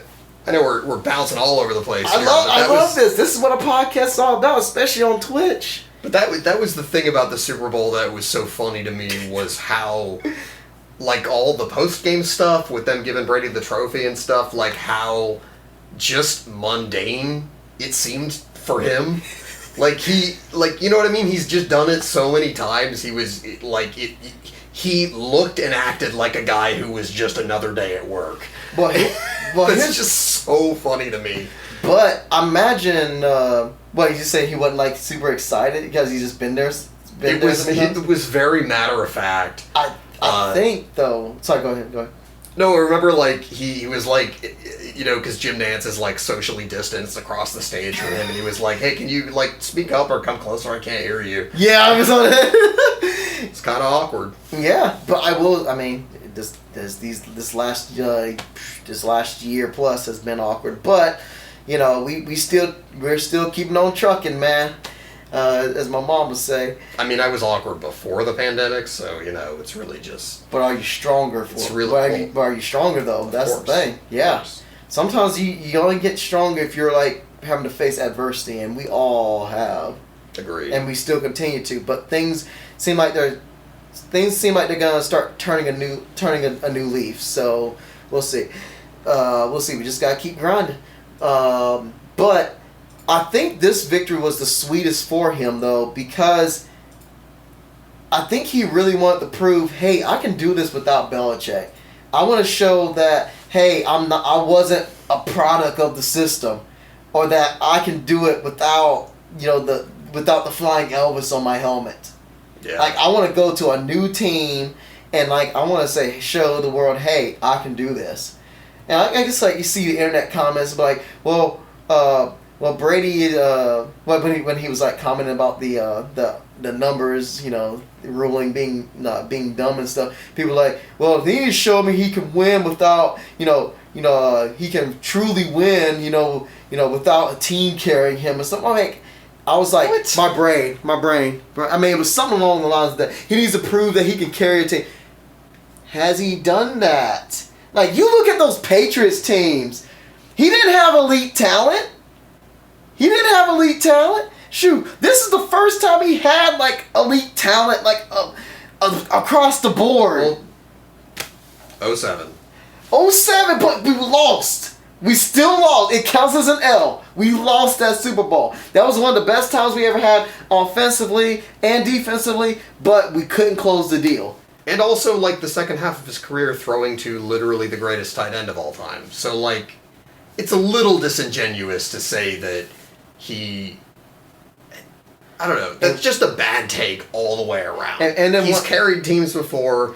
Yeah. And he's had talented players to that's just a dumb take. He has but when the chips were down, he put the team on his back and he won those games, man. Come on, 2016. I mean, yeah, man. 28-3. 28-3. 28-3. Like, I mean, come on. What was that score again? Do you remember what that score was? Was it 28-3? It was 28-3. It was. Sorry, Atlanta fans. I'm sorry, but I mean, I just need to get like a mug and just like have that and just be like. Just like during our podcast, like any subsequent live podcast, just have like a 28-3 mug and just like sipping coffee. Dude, I missed the golden. Dude, we should have both brought our Dan versus Team mugs and had them in shot today. Oh man. Oh man, I'll bring it next time. Yeah. For real. I'll get some B-roll of the mugs. Anyway, here I'll transition us real quick. But like final thoughts of like that Edelman, is he a Hall of Famer? No. Why? I want to hear why. Tell me why. Tell me why do you not think he's a Hall of Famer? Oh, Toolman is helping us out with some factual information here. He says 28-3 with 2 minutes and 12 seconds left in the third. Hey man, I really appreciate that because honestly, I sometimes Tom Brady. Sometimes I forget and I need to be reminded. I just like the Tom Brady like. Yeah, I still have Tom Brady up here on the screen. That's the look of like future greatness right there. Hey, tell you what, let's do this because I can. Tom Brady. Let's screen share real quick. You do not want to look at my OBS. Oh yeah, that's my organizational bullshit. Is that like is that Inception? Yes. So I wanna do an exercise here. It said stat head, but I thought it was fat head for like a split second. And I just want to say, like, I kind of hate this because I feel like I'm like arguing against the guy, and it's like I love him and he's one of my favorite players. Same here. But I just don't. You gonna crush my hopes and dreams right now? I'm gonna crush your hopes and dreams. Come on, don't do this to a brother, man. So we're gonna zoom in on the stats here, and I mean, there's some fantastic numbers in here. Because remember, these first like 3 years, he was like largely a special teamer. 359, 86 yards. Actually, those first 4 years. But then, 100 catches, 92 catches. He got hurt this year, but was on a 100 catch pace. 98, 74, 100, and then he, probably would have done. So like this right here, this is I would say that's a 6-year peak. And honestly, that's a guy with a crap ton of targets. He never scored like a ton of touchdowns, but just incredibly consistent. He was a great possession receiver, dude. But he only played for 11 years. So that's a strike. And it's a great peak, but it's, again, I'm just trying to think of other Hall of Fame receivers like Torrey Holt. I don't know why that name is what popped into my head, but just for some comparison. So Edelman had about 600 something career catches, and fewer yards, fewer you know what I mean? And honestly, wasn't it say he had a total of 6,000 or something? 6,000 yards or something? Yeah. For his career? Torrey Holt has over 10,000 plus yards. But anyway, again, I don't know. I almost don't even like doing this exercise because it feels like I'm disparaging the guy. No, you're not. You're going by the facts here, and the fact is he doesn't have. And I can tell you, he don't have Jerry Rice numbers. He don't have Torrey Holt numbers. He don't have Randy Moss numbers. But I do wanna switch back here because I think if there is an argument for him being in the Hall of Fame, it's probably this, and I have to switch this around real quick, but I think this is an important point to make. Clutch play? Gameplay. Clutch. If we go here to playoff game logs, it's worth noting that effectively he has a season's worth of games. It's 19 games, so a little bit over a full NFL season. But in those games, 118 catches, a 65% catch percentage, which is very good. He has a rushing touchdown, so trick play. He has a 51-yard touchdown pass. Touchdown. So essentially the guy delivered what was effectively a, like, you know, top 5 best receiver in the NFL, seasons worth of games in the playoffs and, you know, in, like, Super Bowls and shit when it mattered the most. And that is, you know, I always thought that, like, How many wide receiver Hall of Famers got Super Bowl MVPs? Only a handful, one of which was Deion Branch. But he's not a Hall of Famer. But he's not a Hall of Famer either, right? And he honestly didn't even have as good a career as Edelman. Deion Branch was key though in those early Super Bowls. So like the clutch gene should take some form of account. Yeah. And you can't judge him like by statistics. As I looked, I was like, oh my god, those were much lower than I thought. Right. So you open up my eyes to that. And that's the thing, right? It's like surprised me just now. Yards? I thought he played for 15 or 16 years, like in my mind. But it feels that long. But I was like, 09.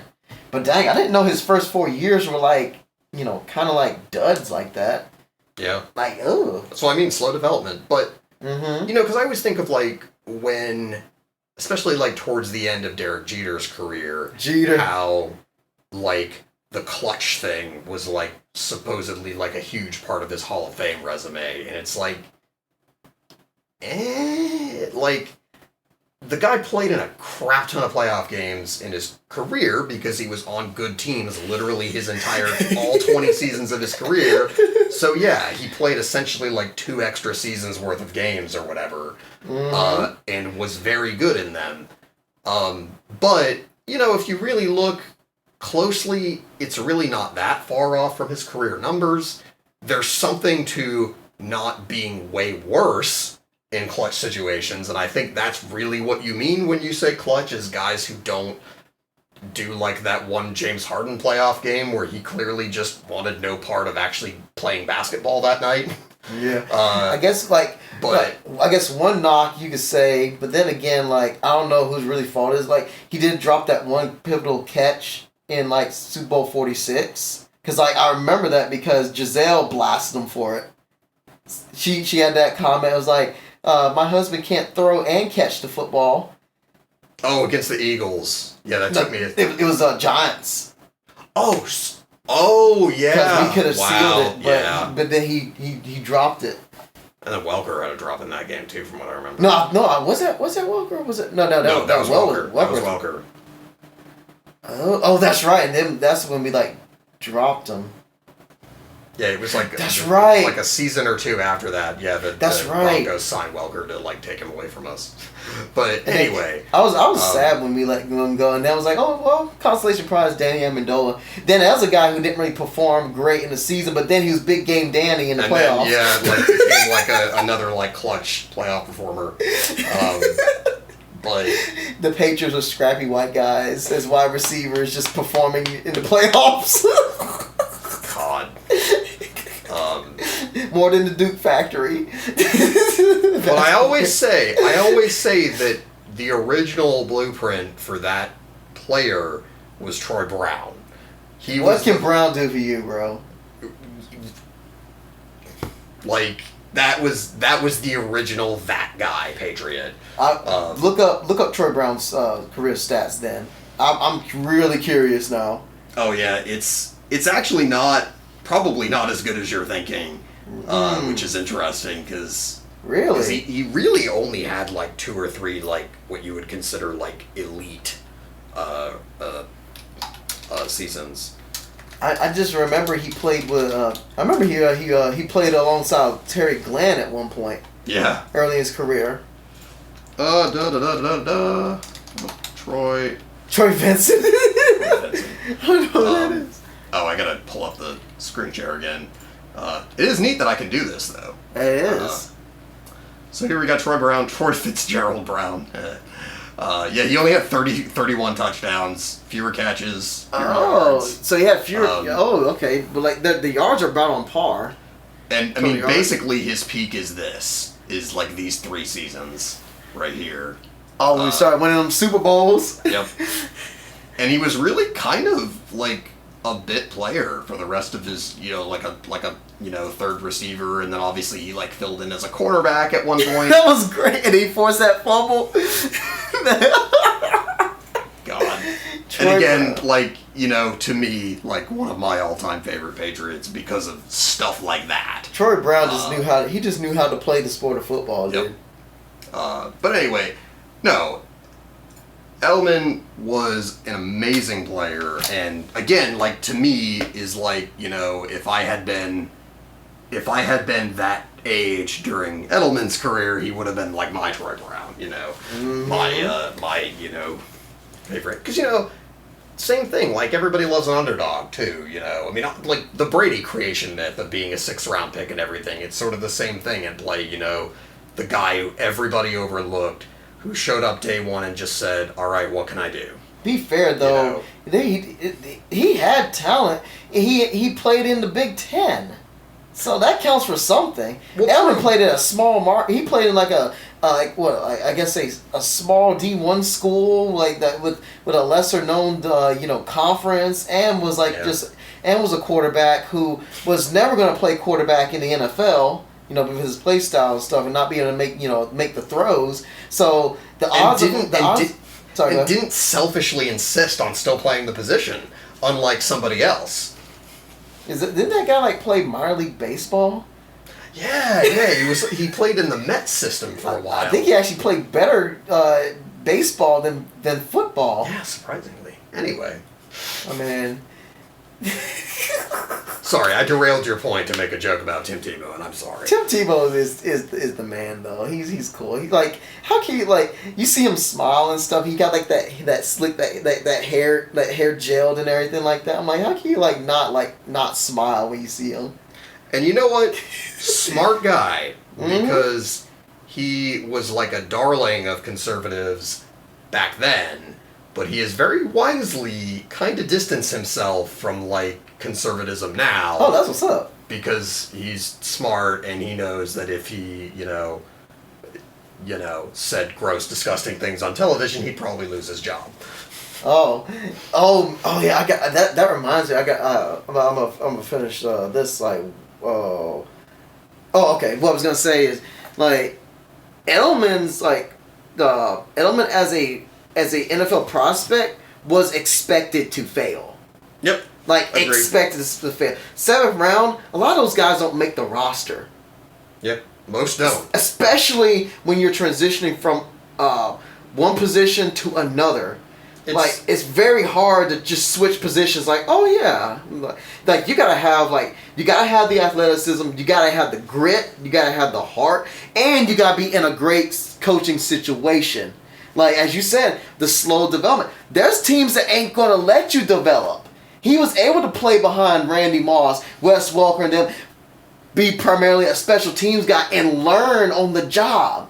And then once those guys left, then he was the man to be looked at. And that's when he shined. But he had to be in that environment and be given the room to grow.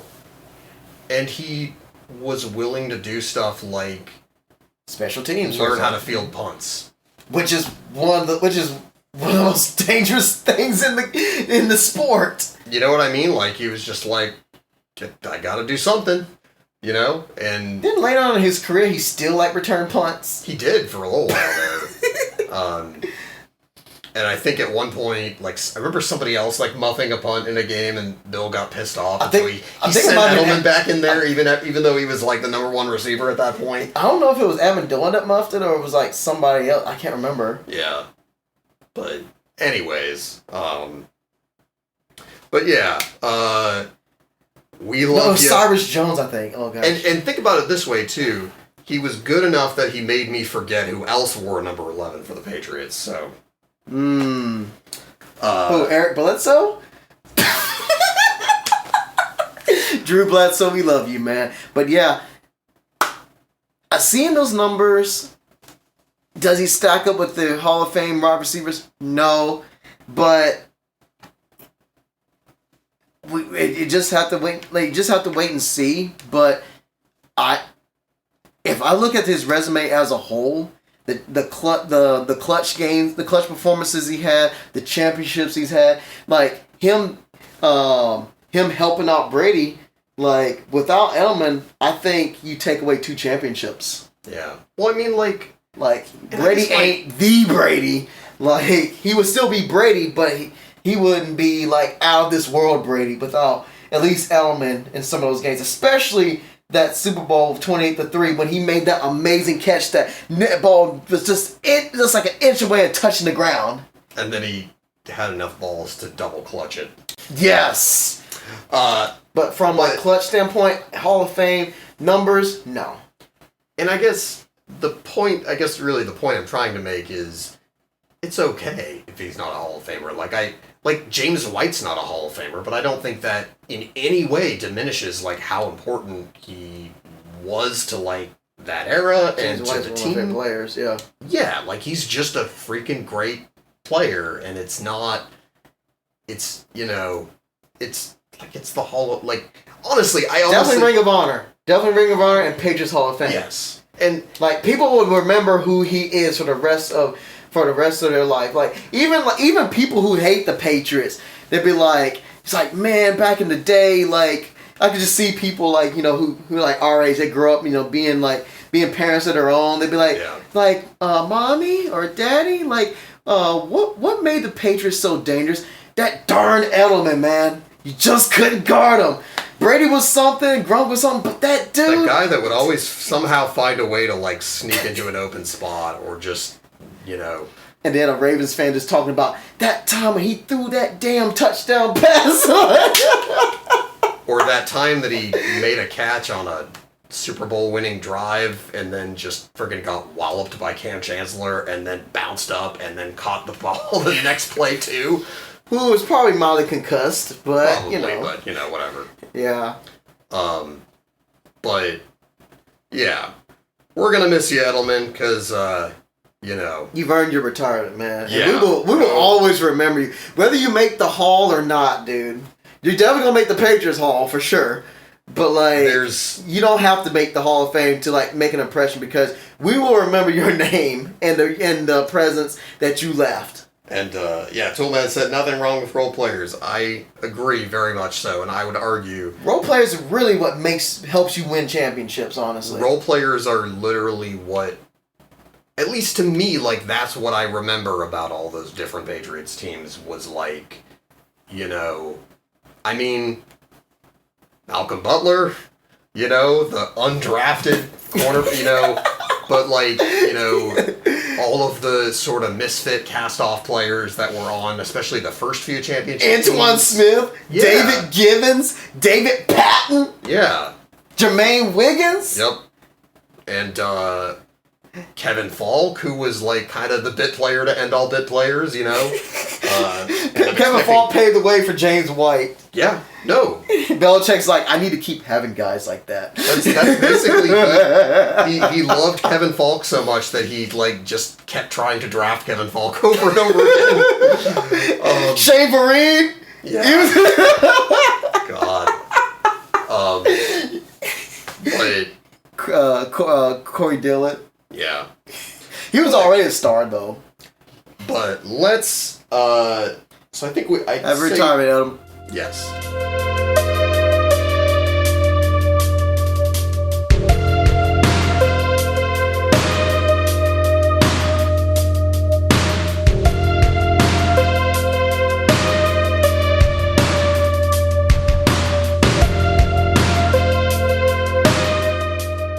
No, before we get into this is actually going to be kind of a serious topic, but I was thinking about that the other day.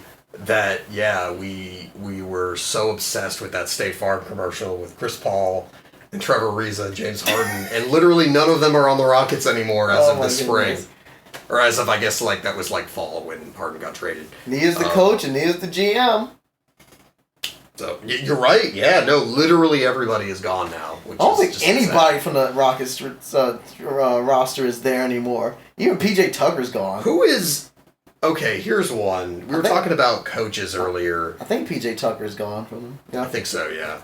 We were talking about coaches earlier in the NFL, and man, is there an NBA coach who is more star-crossed than Mike D'Antoni, who like has had such a massive influence on the sport and has coached so many good teams over the years and has just been that close to a ring so many times and has just never gotten it and never will now.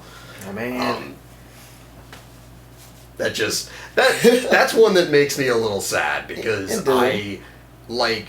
when I got into watching basketball was right on the tail end of that like few years where the Pistons were really good when they had like Rip Hamilton and Chauncey Billups and that whole team. Ben Wallace. And the team that I gravitated towards, because the Celtics were like garbage at that point. They were terrible. The Celtics used to have Chauncey Billups. Yeah. Mr. Big Shot, but then they just didn't know how to utilize him. But the Celtics at that point were like Paul Pierce and like nobody else. And also coached by Rick Pitino. They didn't have Rick Pitino as a coach at that point. Oh, okay. That was actually, believe it or not, here's the funny thing is, Doc Rivers was their coach at that point. Oh, yeah! Because remember, Doc Rivers... That's where he came from, like, commentating. Everybody thought he was terrible. Yeah! Because the team sucked. Yeah, and he went from commentator to that. I thought he sucked too at first. They went through that like garbage, awful like season where they lost like 19 games in a row, and they had Delonte West and all that stuff. Delonte West. And fans were like on blogs like calling for Doc Rivers' job, and then it turns out when he got good players, stuff happened. But anyway, that's all beside the point. The Celtics were terrible, so the team that I liked to watch the most was the Suns. During that era, the 7 seconds or less Suns with MVP Steve Nash and freaking Boris Diaw and Amare Stoudemire and freaking Leandro Barbosa, sharpshooter coming off the bench. Sean Marion, yeah. What's the shooting route? Yeah, the diagonal you just chuck the ball in the air, it just goes in. Yeah, but. So I have like a special place in my heart for Mike D'Antoni, and it makes me sad that he's like, I'm sure he'll probably be a Hall of Fame coach, but like it just makes me sad that he won't get a ring. But too bad you couldn't get into the Suns before that. You would have been like watching Charles Barkley, the round mound rebound. Shut up and jam guy. Barkley. But no, unfortunately, we have to talk about a story involving the other best young NFL quarterback under 25. I ain't ready. You probably have an inkling, but I really think that we cannot. I'm not ready. We cannot let this pass without talking about it. So. Oh gosh, I'm ready to talk about DMX, but we'll talk about him another stream. Yeah. But we have to talk about this because you can't avoid the hardness, man. You can't. Something that I'm proud of about this show over the years is that we have not shied away from like shit that's really uncomfortable to talk about. Yeah. And this is another one. So this is sort of like our pseudo therapy sessions. Like we just talk things out, So, again, if you have a pulse and you're following the sports world, you know what's going on with Deshaun Watson and the fact that there is 20-something women that all have very similar stories about being sexually assaulted during massage sessions, and it's, again, like if you are not the kind of person that gets squeamish or feels gross, feel free to go read the legal briefs. I couldn't get through all of them because it made me feel very uncomfortable. Yikes. But, so we're in this position, and it's one of those things where, I don't know, sometimes I feel like I'm too cynical to be shocked by things anymore, but I was genuinely shocked by this. How could you not? And you have a guy with a squeaky clean image, and all of a sudden it just hits, everything just hits the fan. Go ahead. Little Tara says Bly Watson. Yes, I agree. Bly Watson. Can we just say that, and then that's the whole segment, and then we can talk about something fun now. It was funny is I got a book that has Deshaun Watson on the cover, and I'm just afraid to even get near the book now. I haven't even read it yet, but like it's just like I can't just seeing him in this light. You almost feel like queasy, yeah. But But yeah, it's like, his image up until this was, he was like the upstanding citizen. Yeah, that smiling face, nice young man, Warwick Dunn bought his mom a house. Man. Skip Bayless Skip Bayless and it said like if I was given a list of like names, like 100 names, of NFL players, and you say like one of these players like was involved in this, he said I would have had Deshaun Watson at the very bottom as least likely. Me too. Yeah, and that's how shocking this is, because it's like you seen this good guy all of a sudden like just becoming the heel, and just out of nowhere. It's like it makes you think. It's like Hogan, turning it, betraying Macho Man Randy Savage and joining the NWO without the fun. But it's without the fun of being the bad guy. This is like you don't want to be the bad guy. This is the terrifying, traumatic kind of bad guy. Yeah, you wouldn't expect this person to ever be the bad guy, but when he is, it's not like it's not the oh cool, I want to be bad too. Yeah, NWO for life. This is like, oh no. Whoa, no. I can never picture you being bad or picture you being in this situation, and it's disgusting.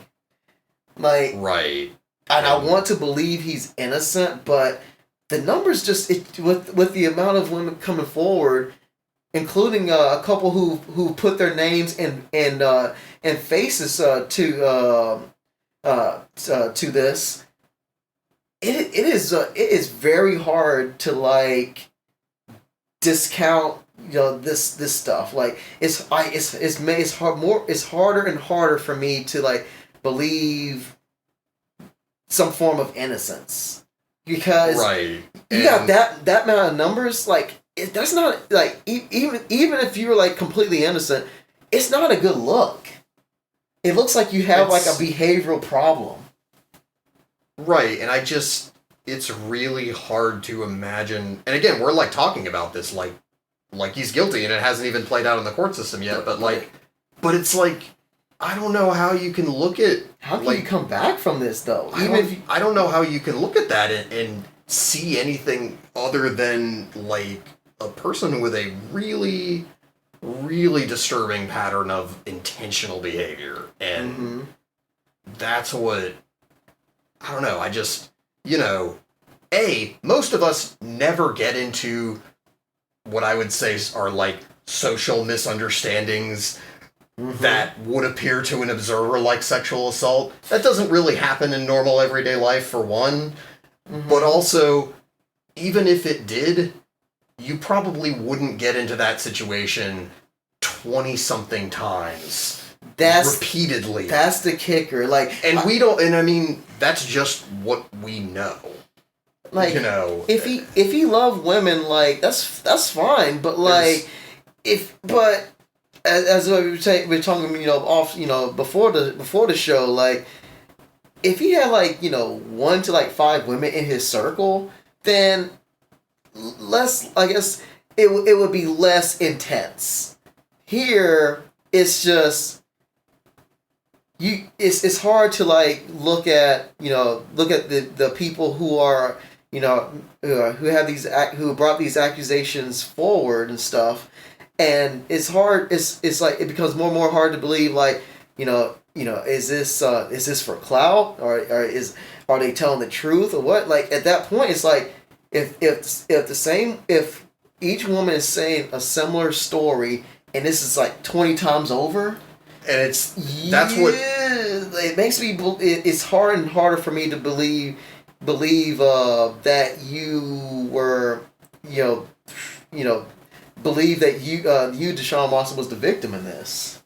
Well, that's what struck me when the ones that I could like stomach to get through, but reading the descriptions from each of the case filings is how like similar, each of them. Like, it was... To a pattern.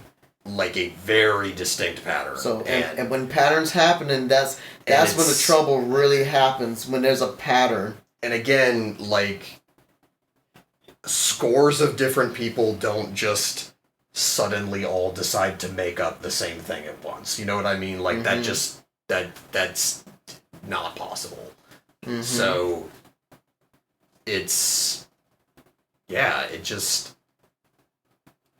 It's just one of those things.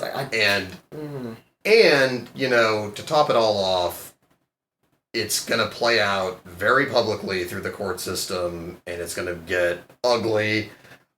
He hired the lawyer who, like, famously defended the estate of Anna Nicole Smith's former husband when they were trying to basically not give her money after he died. So that's great. And I don't know, and I mean, I don't know, this is one where I'm really at a loss, other than, like, I hope that the women involved are, like, it was really frustrating to see that the judge actually ruled that they all have to reveal their identities, so that's great. That's a safety hazard. Yes, it is. So that's why I said it's going to play out in the court system very publicly, and it is going to get ugly, and it is going to get real gross. It's going to get way grosser than it is now. And that's the court system stuff. Like, we're not talking about, as my wife has opened my eyes to. We're talking. What about the before the case, and what about the aftermath? These women's lives, like, regardless of what happens, they're gonna be viewed in a negative light by everybody. They're gonna be accused of, you're the one that that destroyed my football team. You ruined football. Yeah, you ruined football. You ruined one of the greatest greatest new generational talents and stuff. This is all your fault. Even though, you know, they're like, hey, like, what they want them to do, like, sit quietly and deal with the pain and shame that they went through, or, go through or go through with this and, seek justice, and then what they get in for their troubles, like verbal or physical abuse from the outside world. So it's a lose-lose. And that's a damn shame. Which also kind of really reinforces the point, right? Because, like, literally, what sane person would just voluntarily sign up for that if they didn't feel they had to? And to be fair, and in aftermath, if say he gets fired and he loses his contract and everything, he's still gonna get picked up by a team. He'll show his stuff, and then he'll earn another contract and stuff, and he'll bounce right back. Look what happened with Antonio Brown. I was just gonna say that Antonio Brown, settled the lawsuit with Brittany Taylor. I don't know what happened with any of the other accusers that he had, but he had his 8-game suspension or whatever, and then he came back, and then he caught a touchdown in the Super Bowl, and everything was hunky dory. So he got a ring, man. Like, so what's the worst situation right now? I mean, I guess after our boy Brady was, like, vouching for him to come back, so. Well, I guess. So there you go. I guess obviously this is obviously this is the worst situation because from the sheer numbers, but from a reputation standpoint, like, what's the worst situation? Who has the worst situation? Like Watson or Antonio Brown? Like, in terms of reputation. I mean, clearly it's Watson because like barring with outside of the sheer numbers. Because as we all know, whether it's Ben Roethlisberger, who had multiple accusers himself once upon a time, being allowed to play out the second half of a Hall of Fame career, or whether it's Kobe Bryant, who again, remember how when Kobe Bryant came back, he changed his number and had the whole villain person. That's when the Black Mamba thing started. Was him coming back from a sexual assault? I think that happened case. a couple years. I think it happened like several years after that. No. When he came back, he changed his number. No, I know the number he changed, but I don't think he went by the Black Mamba moniker until I think a few years after that, or several years after that. I can't remember. I might be getting the timeline a little bit wrong. I don't know, but I do remember the number. My point is clearly, at least by the standards that we've apparently established as a society, really, you just have to wait around for a little while for it to fade from public consciousness, and then all is forgiven apparently. So, and if you have the skills to pay the bills, it's also that helps people forget as well. And if you have world class renowned athletic talents, then everybody just kind of conveniently forgets things. Think of what. Imagine this. What if he falls from grace, loses everything, and then a team called the Patriots picks him up, and all of a sudden they just become world beaters again? You know what? Because if that happened, and I'm putting this on record right now, and I'm dead serious, if that happened, I would never root for the team again. That would be to me, that's so much worse than trading Mookie Betts in his prime. That is, I'm never coming back. Well, what about that's a bridge too far for me. Well, thing is, New England, they knew of the ongoing case with Antonio Brown, and they still picked him up. Fair. And we hadn't even heard the full evidence and stuff yet. No, so right. We have to wait and see. But I do see what you're saying, because right now it doesn't look good, and he really didn't help his case when putting himself in that position. You're this famous guy, and you can't be scouting people on Instagram and all that stuff, man. You can't do that. You can't just spread yourself out across throughout the this world and stuff without it without the risk of it catching up to you. If you're doing something wrong or sketchy, eventually it does come back around, man. As it was done to dark, it does come to light. And I think, I don't know, are there misunderstandings? I don't know, maybe. But when there's 20 cases of this, 20 different people who are accusing you of doing similar things and stuff, it's habitual. And again, and that is hard to shake. Because regardless of what happens, whether he's innocent or guilty, his rep is tanked. Yeah. Regardless. So, he already owns his endorsement's already been suspended. Yep. So they're not even waiting for any verdicts or anything. They're like, So when it's all said and done, he's going to end up losing everything. Well, no, because he'll get a job, but if he's okay, even if he is, say, convicted and goes to jail for 30 years or whatever, he still, even in that absolute most extreme scenario, will not have to give back the millions that he's already earned. Mm-hmm. So, that's the cruel truth of American society, I guess, that you can go through all of that and still be infinitely better off in life than either you or I. Mm-hmm. And or he can bounce back. Look what happened to Michael Vick. He went to prison for a couple of years and he bounced back. But anyway, that's all. I honestly kind of almost didn't want to make this segment about him, because I feel that's... We had to talk about it. It's always... Well, it's always what happens, right, when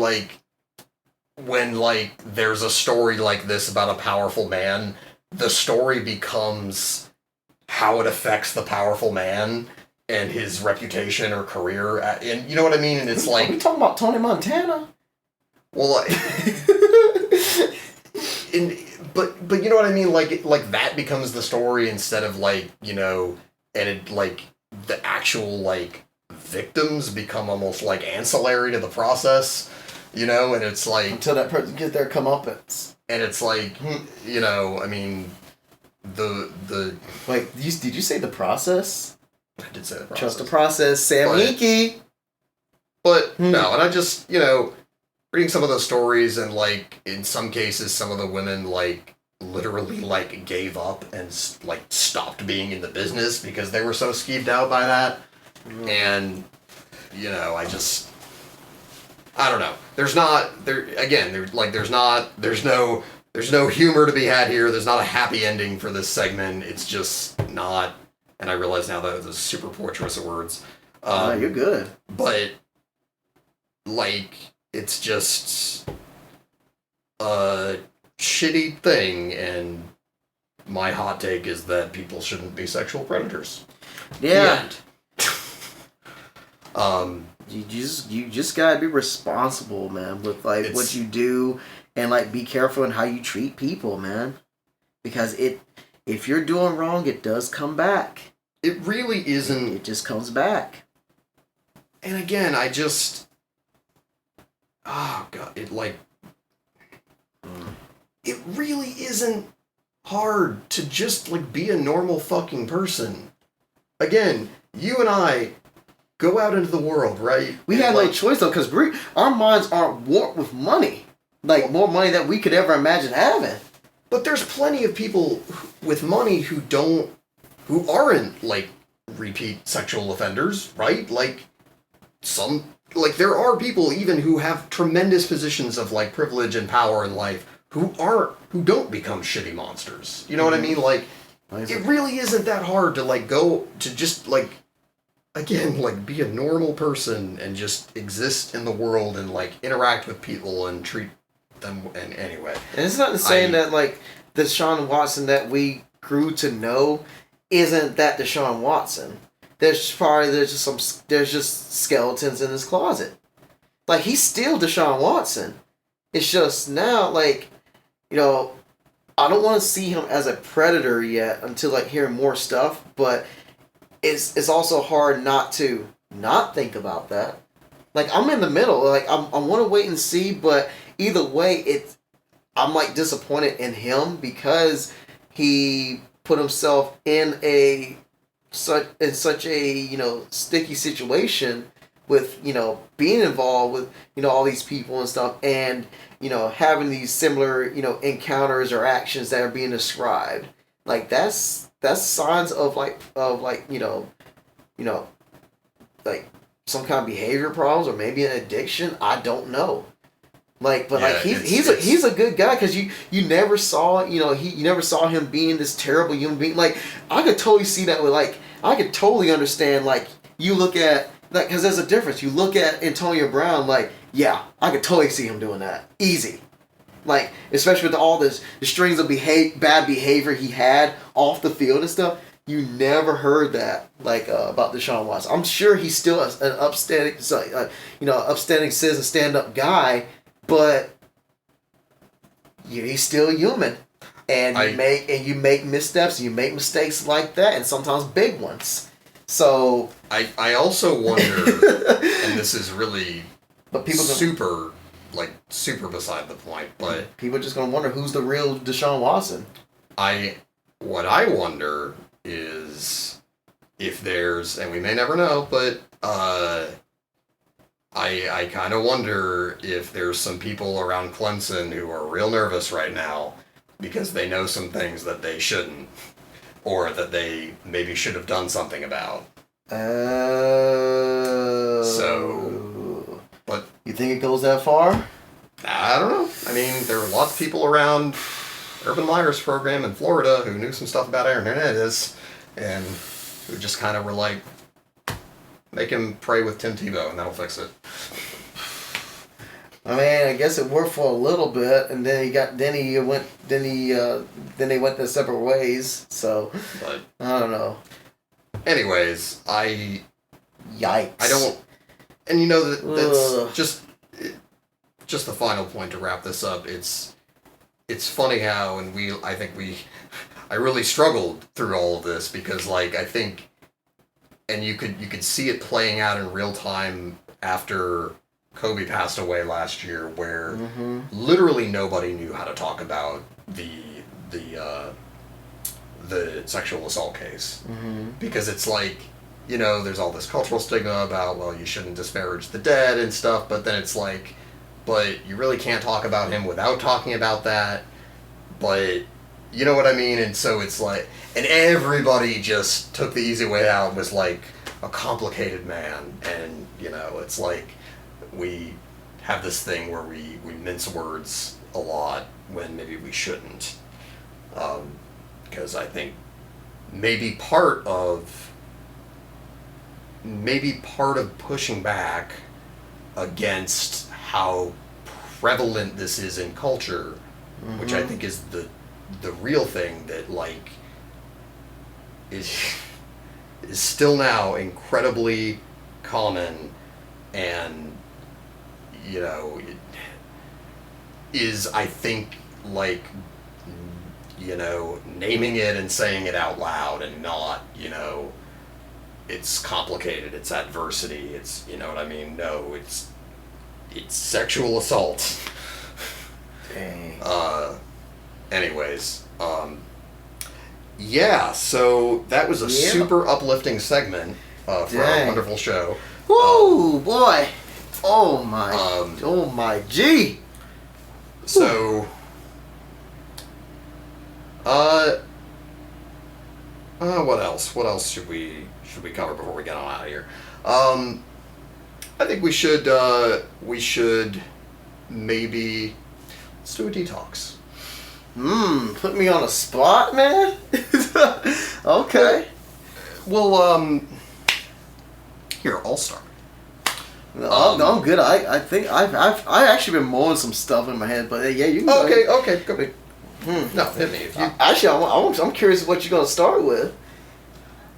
Oh, I was really just gonna briefly talk about. So I last Saturday got my second dose of the COVID-19 vaccine. Yoo-hoo. So I am fully vaccinated. I am still waiting out the incubation period, and just in general, you know, that's why we're sitting far apart and we are both wearing PPE. And, you know, we'll continue to do so even after the incubation period, because it still is important to avoid spreading the virus further. I just want to drive that point home. But, and again, I know that our show does not have a wide reach, but I would just say, hey, if you're on the fence about it, please consider it. It's important, and it will, again, even if you're not worried about the virus, it helps keep other people safe. We really don't get many opportunities anymore in a like fiercely individualistic culture to express a show of solidarity and care and maybe even like love towards other human beings, but a like simple act to keep yourself and other people safe is a lovely way to do that, and you get to brag about it on social media. So, you know, and I just wanted to say that, like, I genuinely like feel a little bit of like hope for a change, and which is funny to say after we just like feel like went through the depths of hell a few minutes ago. But that's part of it. That's part of the hope, though. Right, and honestly, I mean, I think the last year was us going through like the depths of hell, and you know, here we are. A lot of us are getting vaccinated and are at least maybe slowly. And again, like it's up to everybody's comfort level, and obviously, like, you know, to please do things safely, but like.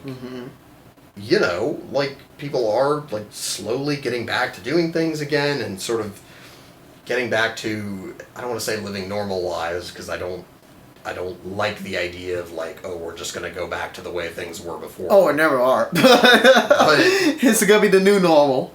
Going back to living their lives, I think that's a better way to phrase it. It is. And, you know, for me, like, I play in a band, so, like, at some point, I'm going to be on a stage again, hopefully, you know, and for all of us, you know, maybe those of us who, like, used to love going to the movies and, like... Oh, the movies, you know, man. Or that. Going to bars or going to the... I guess nobody goes to the mall anymore, but, you know, whatever. Like, any sort of thing that, you know... Hey, the food courts are pretty cool at the malls, though. Yeah. So I just wanted to say, I feel encouraged about that. And I was going to say that, and I mentioned that earlier, but the thing, the Super Bowl was in Tampa, so it was the first ever like home stadium for a Super Bowl team, and it happened to be the stadium with the friggin' stupid pirate ship in it, which is just amazing.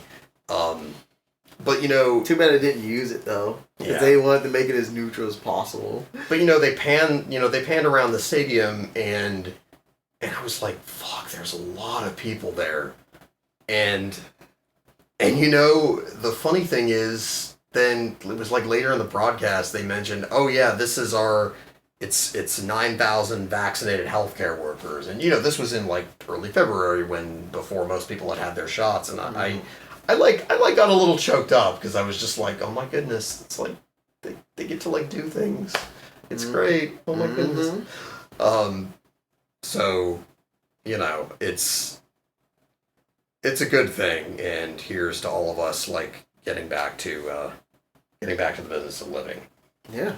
And like you basically was saying, like, what I was gonna say, it was just like keeping the hope and keeping the faith. Like, we are moving forward towards towards some form of normalcy. We still got work to do, and that's where what I'm going to what I was gonna talk about. Like, I'm really glad you talked about it, so I don't really have to. I just the only thing I do is just add like this, like last year it just called for what it was. It was hell, and just the grind. That whole that whole calendar year was a grind. Having to rethink and redo everything that were like, that we didn't think twice about. We had to rethink how we were going to interact with people. We had to rethink about how we were going to work. We had to just like rethink absolutely everything. Like, and then like everything you took for granted, straight up, it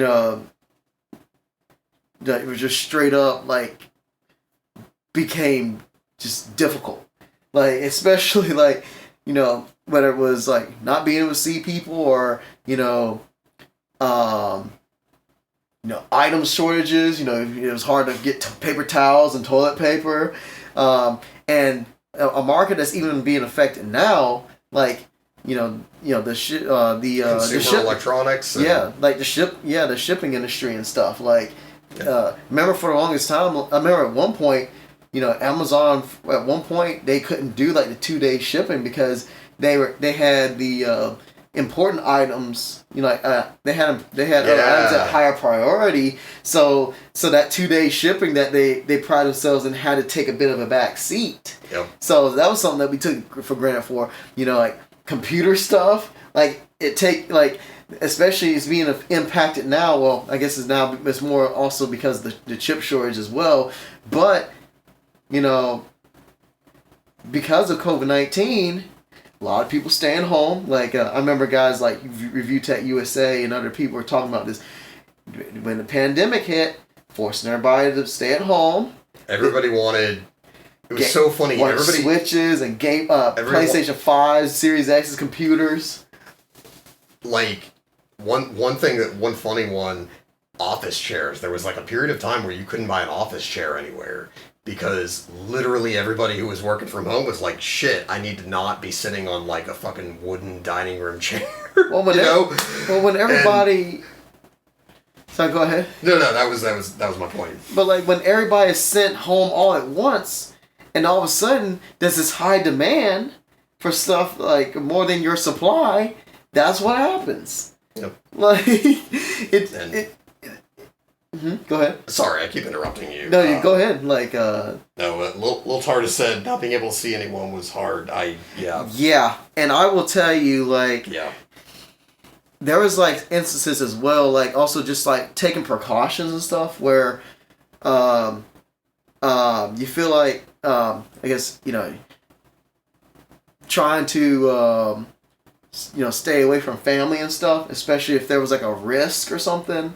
like a exposure that happened, you know, somewhere in the world and stuff, like where you were, like you try to take precaution to like be away from people and stuff so you don't get them sick. It don't even have to be like exposed to anyone who had COVID. Like you was afraid of just being with your family. Well, right. Because you want to make sure that nobody got hurt because of you. Because you couldn't bear that responsibility. Well, right. Because like, you didn't want to be the one that hurt somebody. That I think was probably the biggest thing. That because terrifying feeling of like I might accidentally hurt people that I care about, which is just the worst feeling. Me and my wife were just like that. We were like, we really limited like the way we saw our family and stuff, and like, you know, even her family was like, you know, they weren't comfortable, like if we came by, we handled like certain business on them, you know, with like, you know, our elopement and stuff, but otherwise it wasn't no, hey, hang out, you know, for, you know, a bunch of hours, you know, eat, drink, and be merry. There was always like that uneasiness because like we're trying to monitor our time or monitor like our exposure and trying to be like, when can we like, you know, get the heck out of Dodge so we're not worried about getting people sick or anything like that, or providing like a certain risk for a certain amount of risk. And I think that was really difficult. And when I'm talking about the grind, is all those things, all those some of those parts of all of that.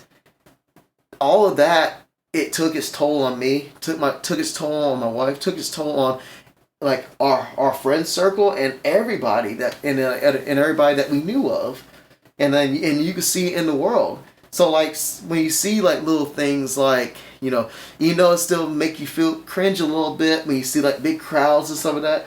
It is hopeful because you're like, we could be returning to this sooner rather than later. But last year, when it seemed like there was no end in sight, it was really hard to see that light at the end of the tunnel. But with my detox, just the keeping your eye on the, like at the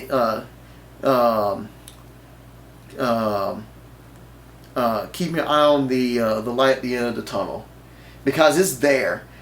Like no matter how far you are from it, it is crucial to keep grinding and to keep moving towards that light at the end of the tunnel, because eventually you can and you will make it out. It just takes a lot of hard work and a lot of movement and a lot of grinding and a lot of grit and a lot of perseverance, because that last year and that even now it's still a grind, and it's just having to persevere through all these difficult times. I want to go slightly cliche, but the Rocky speech where he says, the life will bring you to your knees and it will keep you there permanently if you let it.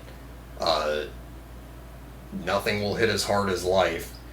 Life is about not how hard you hit, how hard you can be hit. Mm-hmm. And I love that, because this entire experience has been, because and my therapist made a comment at one point during this where they said that life is imitating depression right now, because everyone's lifestyle is necessitating them to stay inside, at home, probably largely sedentary. It's like you're like, even if you're not depressed, you're living out depression by just your normal lifestyle. Yeah, your life is slowly being drained, like your spirit's slowly being strained. Right, and it's not so much, everybody does that every now and then, but it's another when someone's like, okay, do that every day for a year and a half. And that takes its toll, and that would drain anybody, even the strongest of people. And that's just it. It wasn't, there were occasionally some haymakers, but how hard you can get hit meant, can you get hit a little bit over and over and over again, hundreds of times in a row? And, but hey, that's the thing, is probably most of you have discovered that you can. And I bet most of us didn't think we could. Yeah. I would guess if somebody asked you beforehand, could you do this? I think most people would have said no. Yeah, and I agree. But and I mean, it's terrible that we were forced to. Yeah. And I would again argue that a lot of it was avoidable. Yeah. But but whatever. That's another conversation.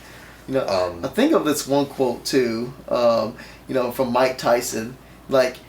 Everybody has a plan till they get punched in the face. Like our normal lives, like us taking things for granted, that was our plan. We were living out our plans, and then we just got punched in the face, and everything just got turned upside down. Yeah, and I mean, and here's the thing. So, man, at least in my case, it also really spurred me to really reinvest in like personal growth. Mm-hmm. And you had to grow or somewhere else you weren't going to make it. Is also a thing that is not fun or easy. But again, if that's the main person you're facing during these months and this past year, everybody. I'm like shit. I can't stand that guy. I mean, sometimes I better learn to. But I think that was a lot of people's experiences, and me included. Like, if you're locked down and you can't really go anywhere, and you don't have a whole bunch of things to distract you from, the pain that you hold inside you, you're alone. Then you're just alone with your thoughts and with your pain, and then either you're forced to like face it and to like unpack it during the times when you wouldn't be doing that, but then there ain't nothing else to do, so it's like, I need to like unpack this stuff, or I need to try to work on this or work on tackling this stuff, or else this is going to consume me. Yep.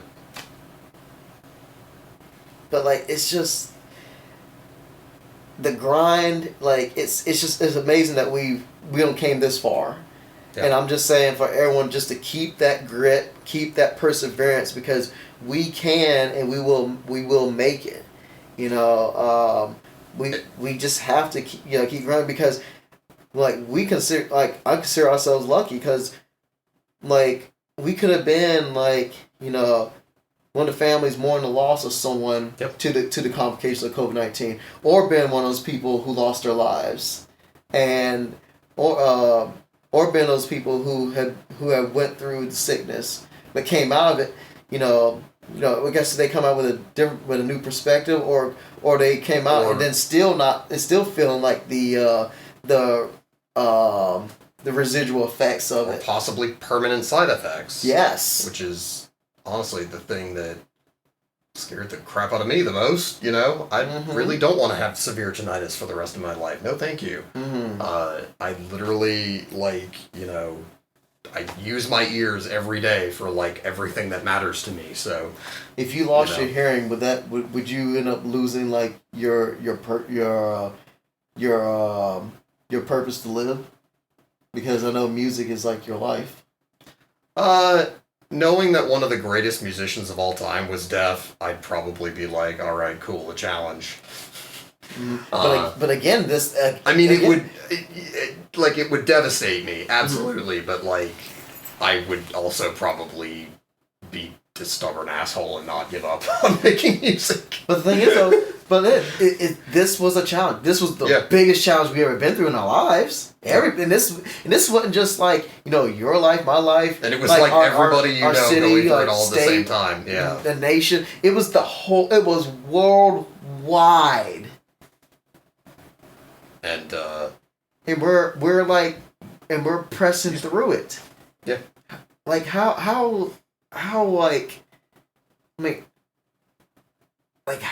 intense is that, man? Oh, I wanted to tell a funny story. Go for it. From when I got that shot. So I go in and I ended up having to go into a CVS and like stand in line and do that whole thing, which was was like a nerve-wracking thing because honestly that was probably the most people I've been around at once. Mm-hmm. Like, probably this entire time, I'm thinking, because, I mean, I guess the grocery store has lots of people in it, but, like, you're not all super close to all of them. Right. But anyway, so we're in line, and, like, the lady's walking through the line, like, getting our information, and she's like, sorry for the wait, guys. And I'm like, it's like 5 minutes. It's been, like, I've been waiting for this shot for, like, a year and a half, dude. Like, 5 minutes is not going to kill me. It's fine. You know, it's just so funny to me, like, you know, and I mean, she was just being nice. She was being, you know, polite, and maybe the line was moving slowly, but it's just so funny to me, like, even that's a way that my perspective has changed, that it's like, you know, given how far I've come, you know, I can get punched in the face a few more times. It's cool. Mm-hmm. Give me some more. You know, Wow. And it's like, you know, come on, I can take it. You know, it's like, what's a few more minutes, really, like, in the grand scheme of things. Man. You know, and that's, I don't know, that's just a good lesson for everybody, I think. We're on the home stretch, and I think probably whether you realize it or not, you've learned something about how much you can take. Mm-hmm. You just gotta keep grinding. Like, don't get complacent, and don't, like, get comfortable. And just keep grinding, like, until we do make it out. And I mean, and I want to just to counterbalance that, like, I also don't want to make it seem like, you know, it's all, you know, I'm positive right now because I've, like, been through the shit, you know? Yeah. And, you know, we're positive now because we've all fucking been in the muck. And, yeah. You know, there was a point in time in the last year where my mental health was so bad that I was, like, legitimately considering checking myself into the hospital. And probably was only maybe a few hours away from doing so at one point. So, like, for some perspective on, like, just personally, like, how far I've come to get to this point. So, and I mean, like, that's a terrible, fucked up experience that I wouldn't wish on anybody, right? But, you know what? I can take that punch. Yeah. I can take that fucking uppercut to the bottom of my jaw, and I'm still here. Yeah, because you've experienced it already, and then you'd be like, okay, well, you know, this punch wasn't that you took. Like, well, it wasn't as bad as I thought it would. I mean, bad, but I got up from it. So hey, yeah, I've been exposed to this, so I know I know with my strength, I'm capable of, like, you know, taking on this hardship, and that I can keep, get up. You know, like that Dwayne Wade commercial. You know, fall down 7 times, get up 8. Yeah, and I had and still do, like, have, like, certain bouts of, like, with depression and stuff. But as do I. When you just try to get through, like, the key was just taking it one day at a time, because if you're gonna grind and stuff, you do have to, like, looking at it from, like, here to, like, from, like, a year from now and stuff, that was like overwhelming. Like, that would have been overwhelming. But going day at a time, stringing days together, taking it little bit by little bit, and then eventually you'd be like, then you turn your back and you look like, oh wow, we have gone through over a year of this so far. How the hell did I do a year of this shit? Yeah. So it's just a matter of, just steady perseverance, and working hard, trying to just, get through each and every day. Yes. So, what do you have on messages real quick? Oh, I was gonna call that out. Little Tars said, keep your eye on the light. Yes. And I think that is maybe the best message any of us could take away from this.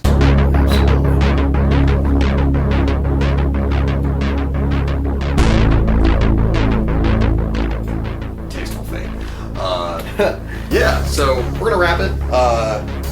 We were joking before the show that I said let's shoot for an hour and a half. That way, it'll actually be over 2 hours. But we'll at least have planned for it. And it turns out that's about where we got. So yeah. So closing thoughts, my friend.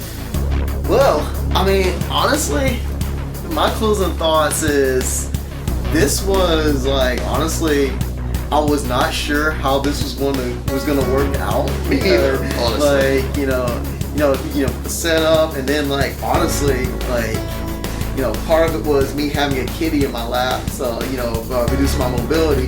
But also, she's asleep out of frame now. Yes, but if you notice, I guess I was a little I was a little bit stiff holding like my arms and stuff like this, so I was a little bit tense in the very beginning.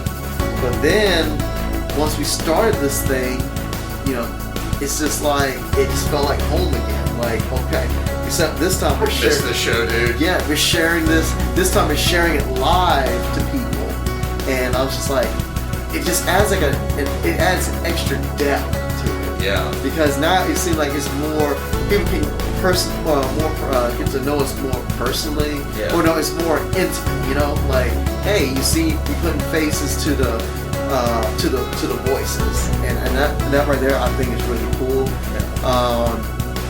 And I'm just glad to be able to do this. I'm really impressed by like the way that you're able to do the stream stuff, set this up, doing your streams. Catch this dude, part of this channel, Deviation Notice, Fridays with Friday Jams. Catch me tomorrow night for Friday Night Jams. And if he's feeling it, he might play some Magic. But music comes first, so, and then after that, it's up to him. So if he wants to play all music, that's his prerogative. If he wants to play a little bit of music and a little bit of Magic, that's him also. Either way, this dude's a jack of all trades, and regardless of what he streams, he's gonna bring it, man. So yeah, so just give a shout out to him. And hey, dropped his first EP on Spotify, Deviation Notice. Cop that, listen to it, stream it a billion times. Oh, it's just out of frame. I have the physical CD up here.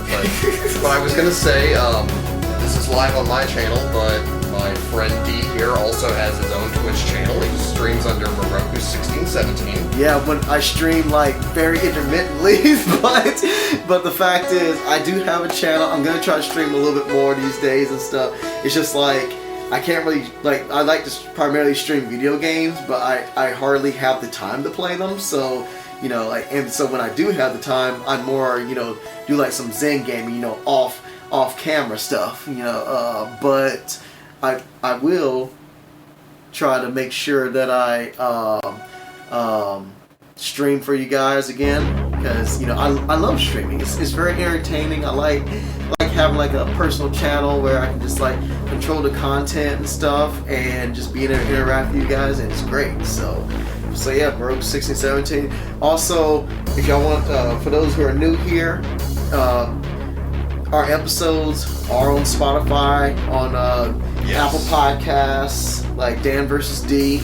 We're the Google Play Store now. We're on. I think it's. I'm trying to remember. We pretty much got into like all the major podcast stores. So yes. And what's nice is I'm not gonna hem and haw for weeks about editing this. I'm literally gonna take the audio file when we're done, friggin' run that through a compressor, put it on iTunes, done. This will literally be the fastest episode we've ever turned around. Yeah, you might could actually do like a split, like maybe split like an hour, and then you can have like an hour and a half. You can make a couple episodes right there. Yeah. Yeah. I mean, well, I'm really I'm really impressed how this turned out. Like, I'm very pleased with it. Just it just felt like once we got going and stuff, it just felt like just any ordinary episode, But like being able to cut up, have like the digressions, talking about like the topics that we want to talk about, also answering the questions and stuff. That was a new depth to like our show. That you wanted questions, so we actually got them. So we actually answered some. So that was great. I want to shout out Chad, because that was actually really fun to like get to do a little bit of give and take on live. So shout out to you, Tool Man and Little TARDIS. Yes. Little TARDIS, I'll see you soon. That's my wife.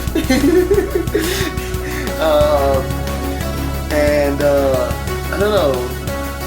You know, and also just like being able to just talk, you know, about, you know, lighter stuff, and then like, you know, in the very end, you know, before the detox, you know, talking about, you know, Sean Watson situation stuff. So it's just going back to our roots of, you know, we talk about the serious stuff, and we're also not shy about talking about the more serious stuff, and it's just like, that's, you know, you're gonna get like the you're gonna get like those sweet and salty tastes from, like, you know, our podcast, because that's what we do. We don't like. Are we the Sour Patch Kids podcast? Yes, absolutely. Like sour, sweet, gone. But are we the lemon and lime of podcasts? Man, I feel lemon, like lemon. The sumo was just like swooshing the guy's face, and then when they like pulled apart, and then he goes, how did sumos quenching that guy's thirst? I'll never forget that. But yeah, I don't. All I'm saying is you should have watched television late at night in 2006. Or in 2010 with Education Connection, like 2 in the morning. We should like sample that song and have that as just one of our bumpers. Oh, we will, dude.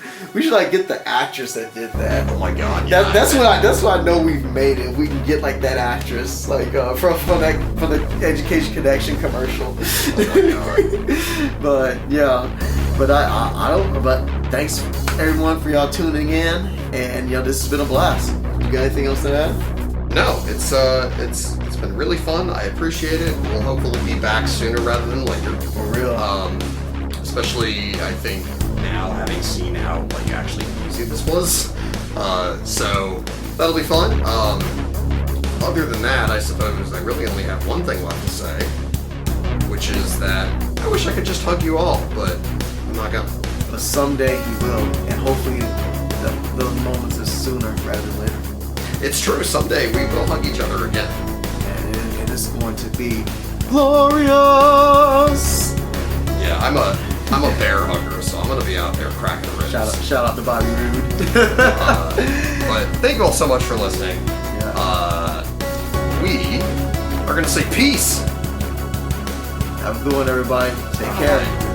Like Peace out, everyone, and stay safe out there. T-Rex. Anyway, take care, everybody. Later, guys.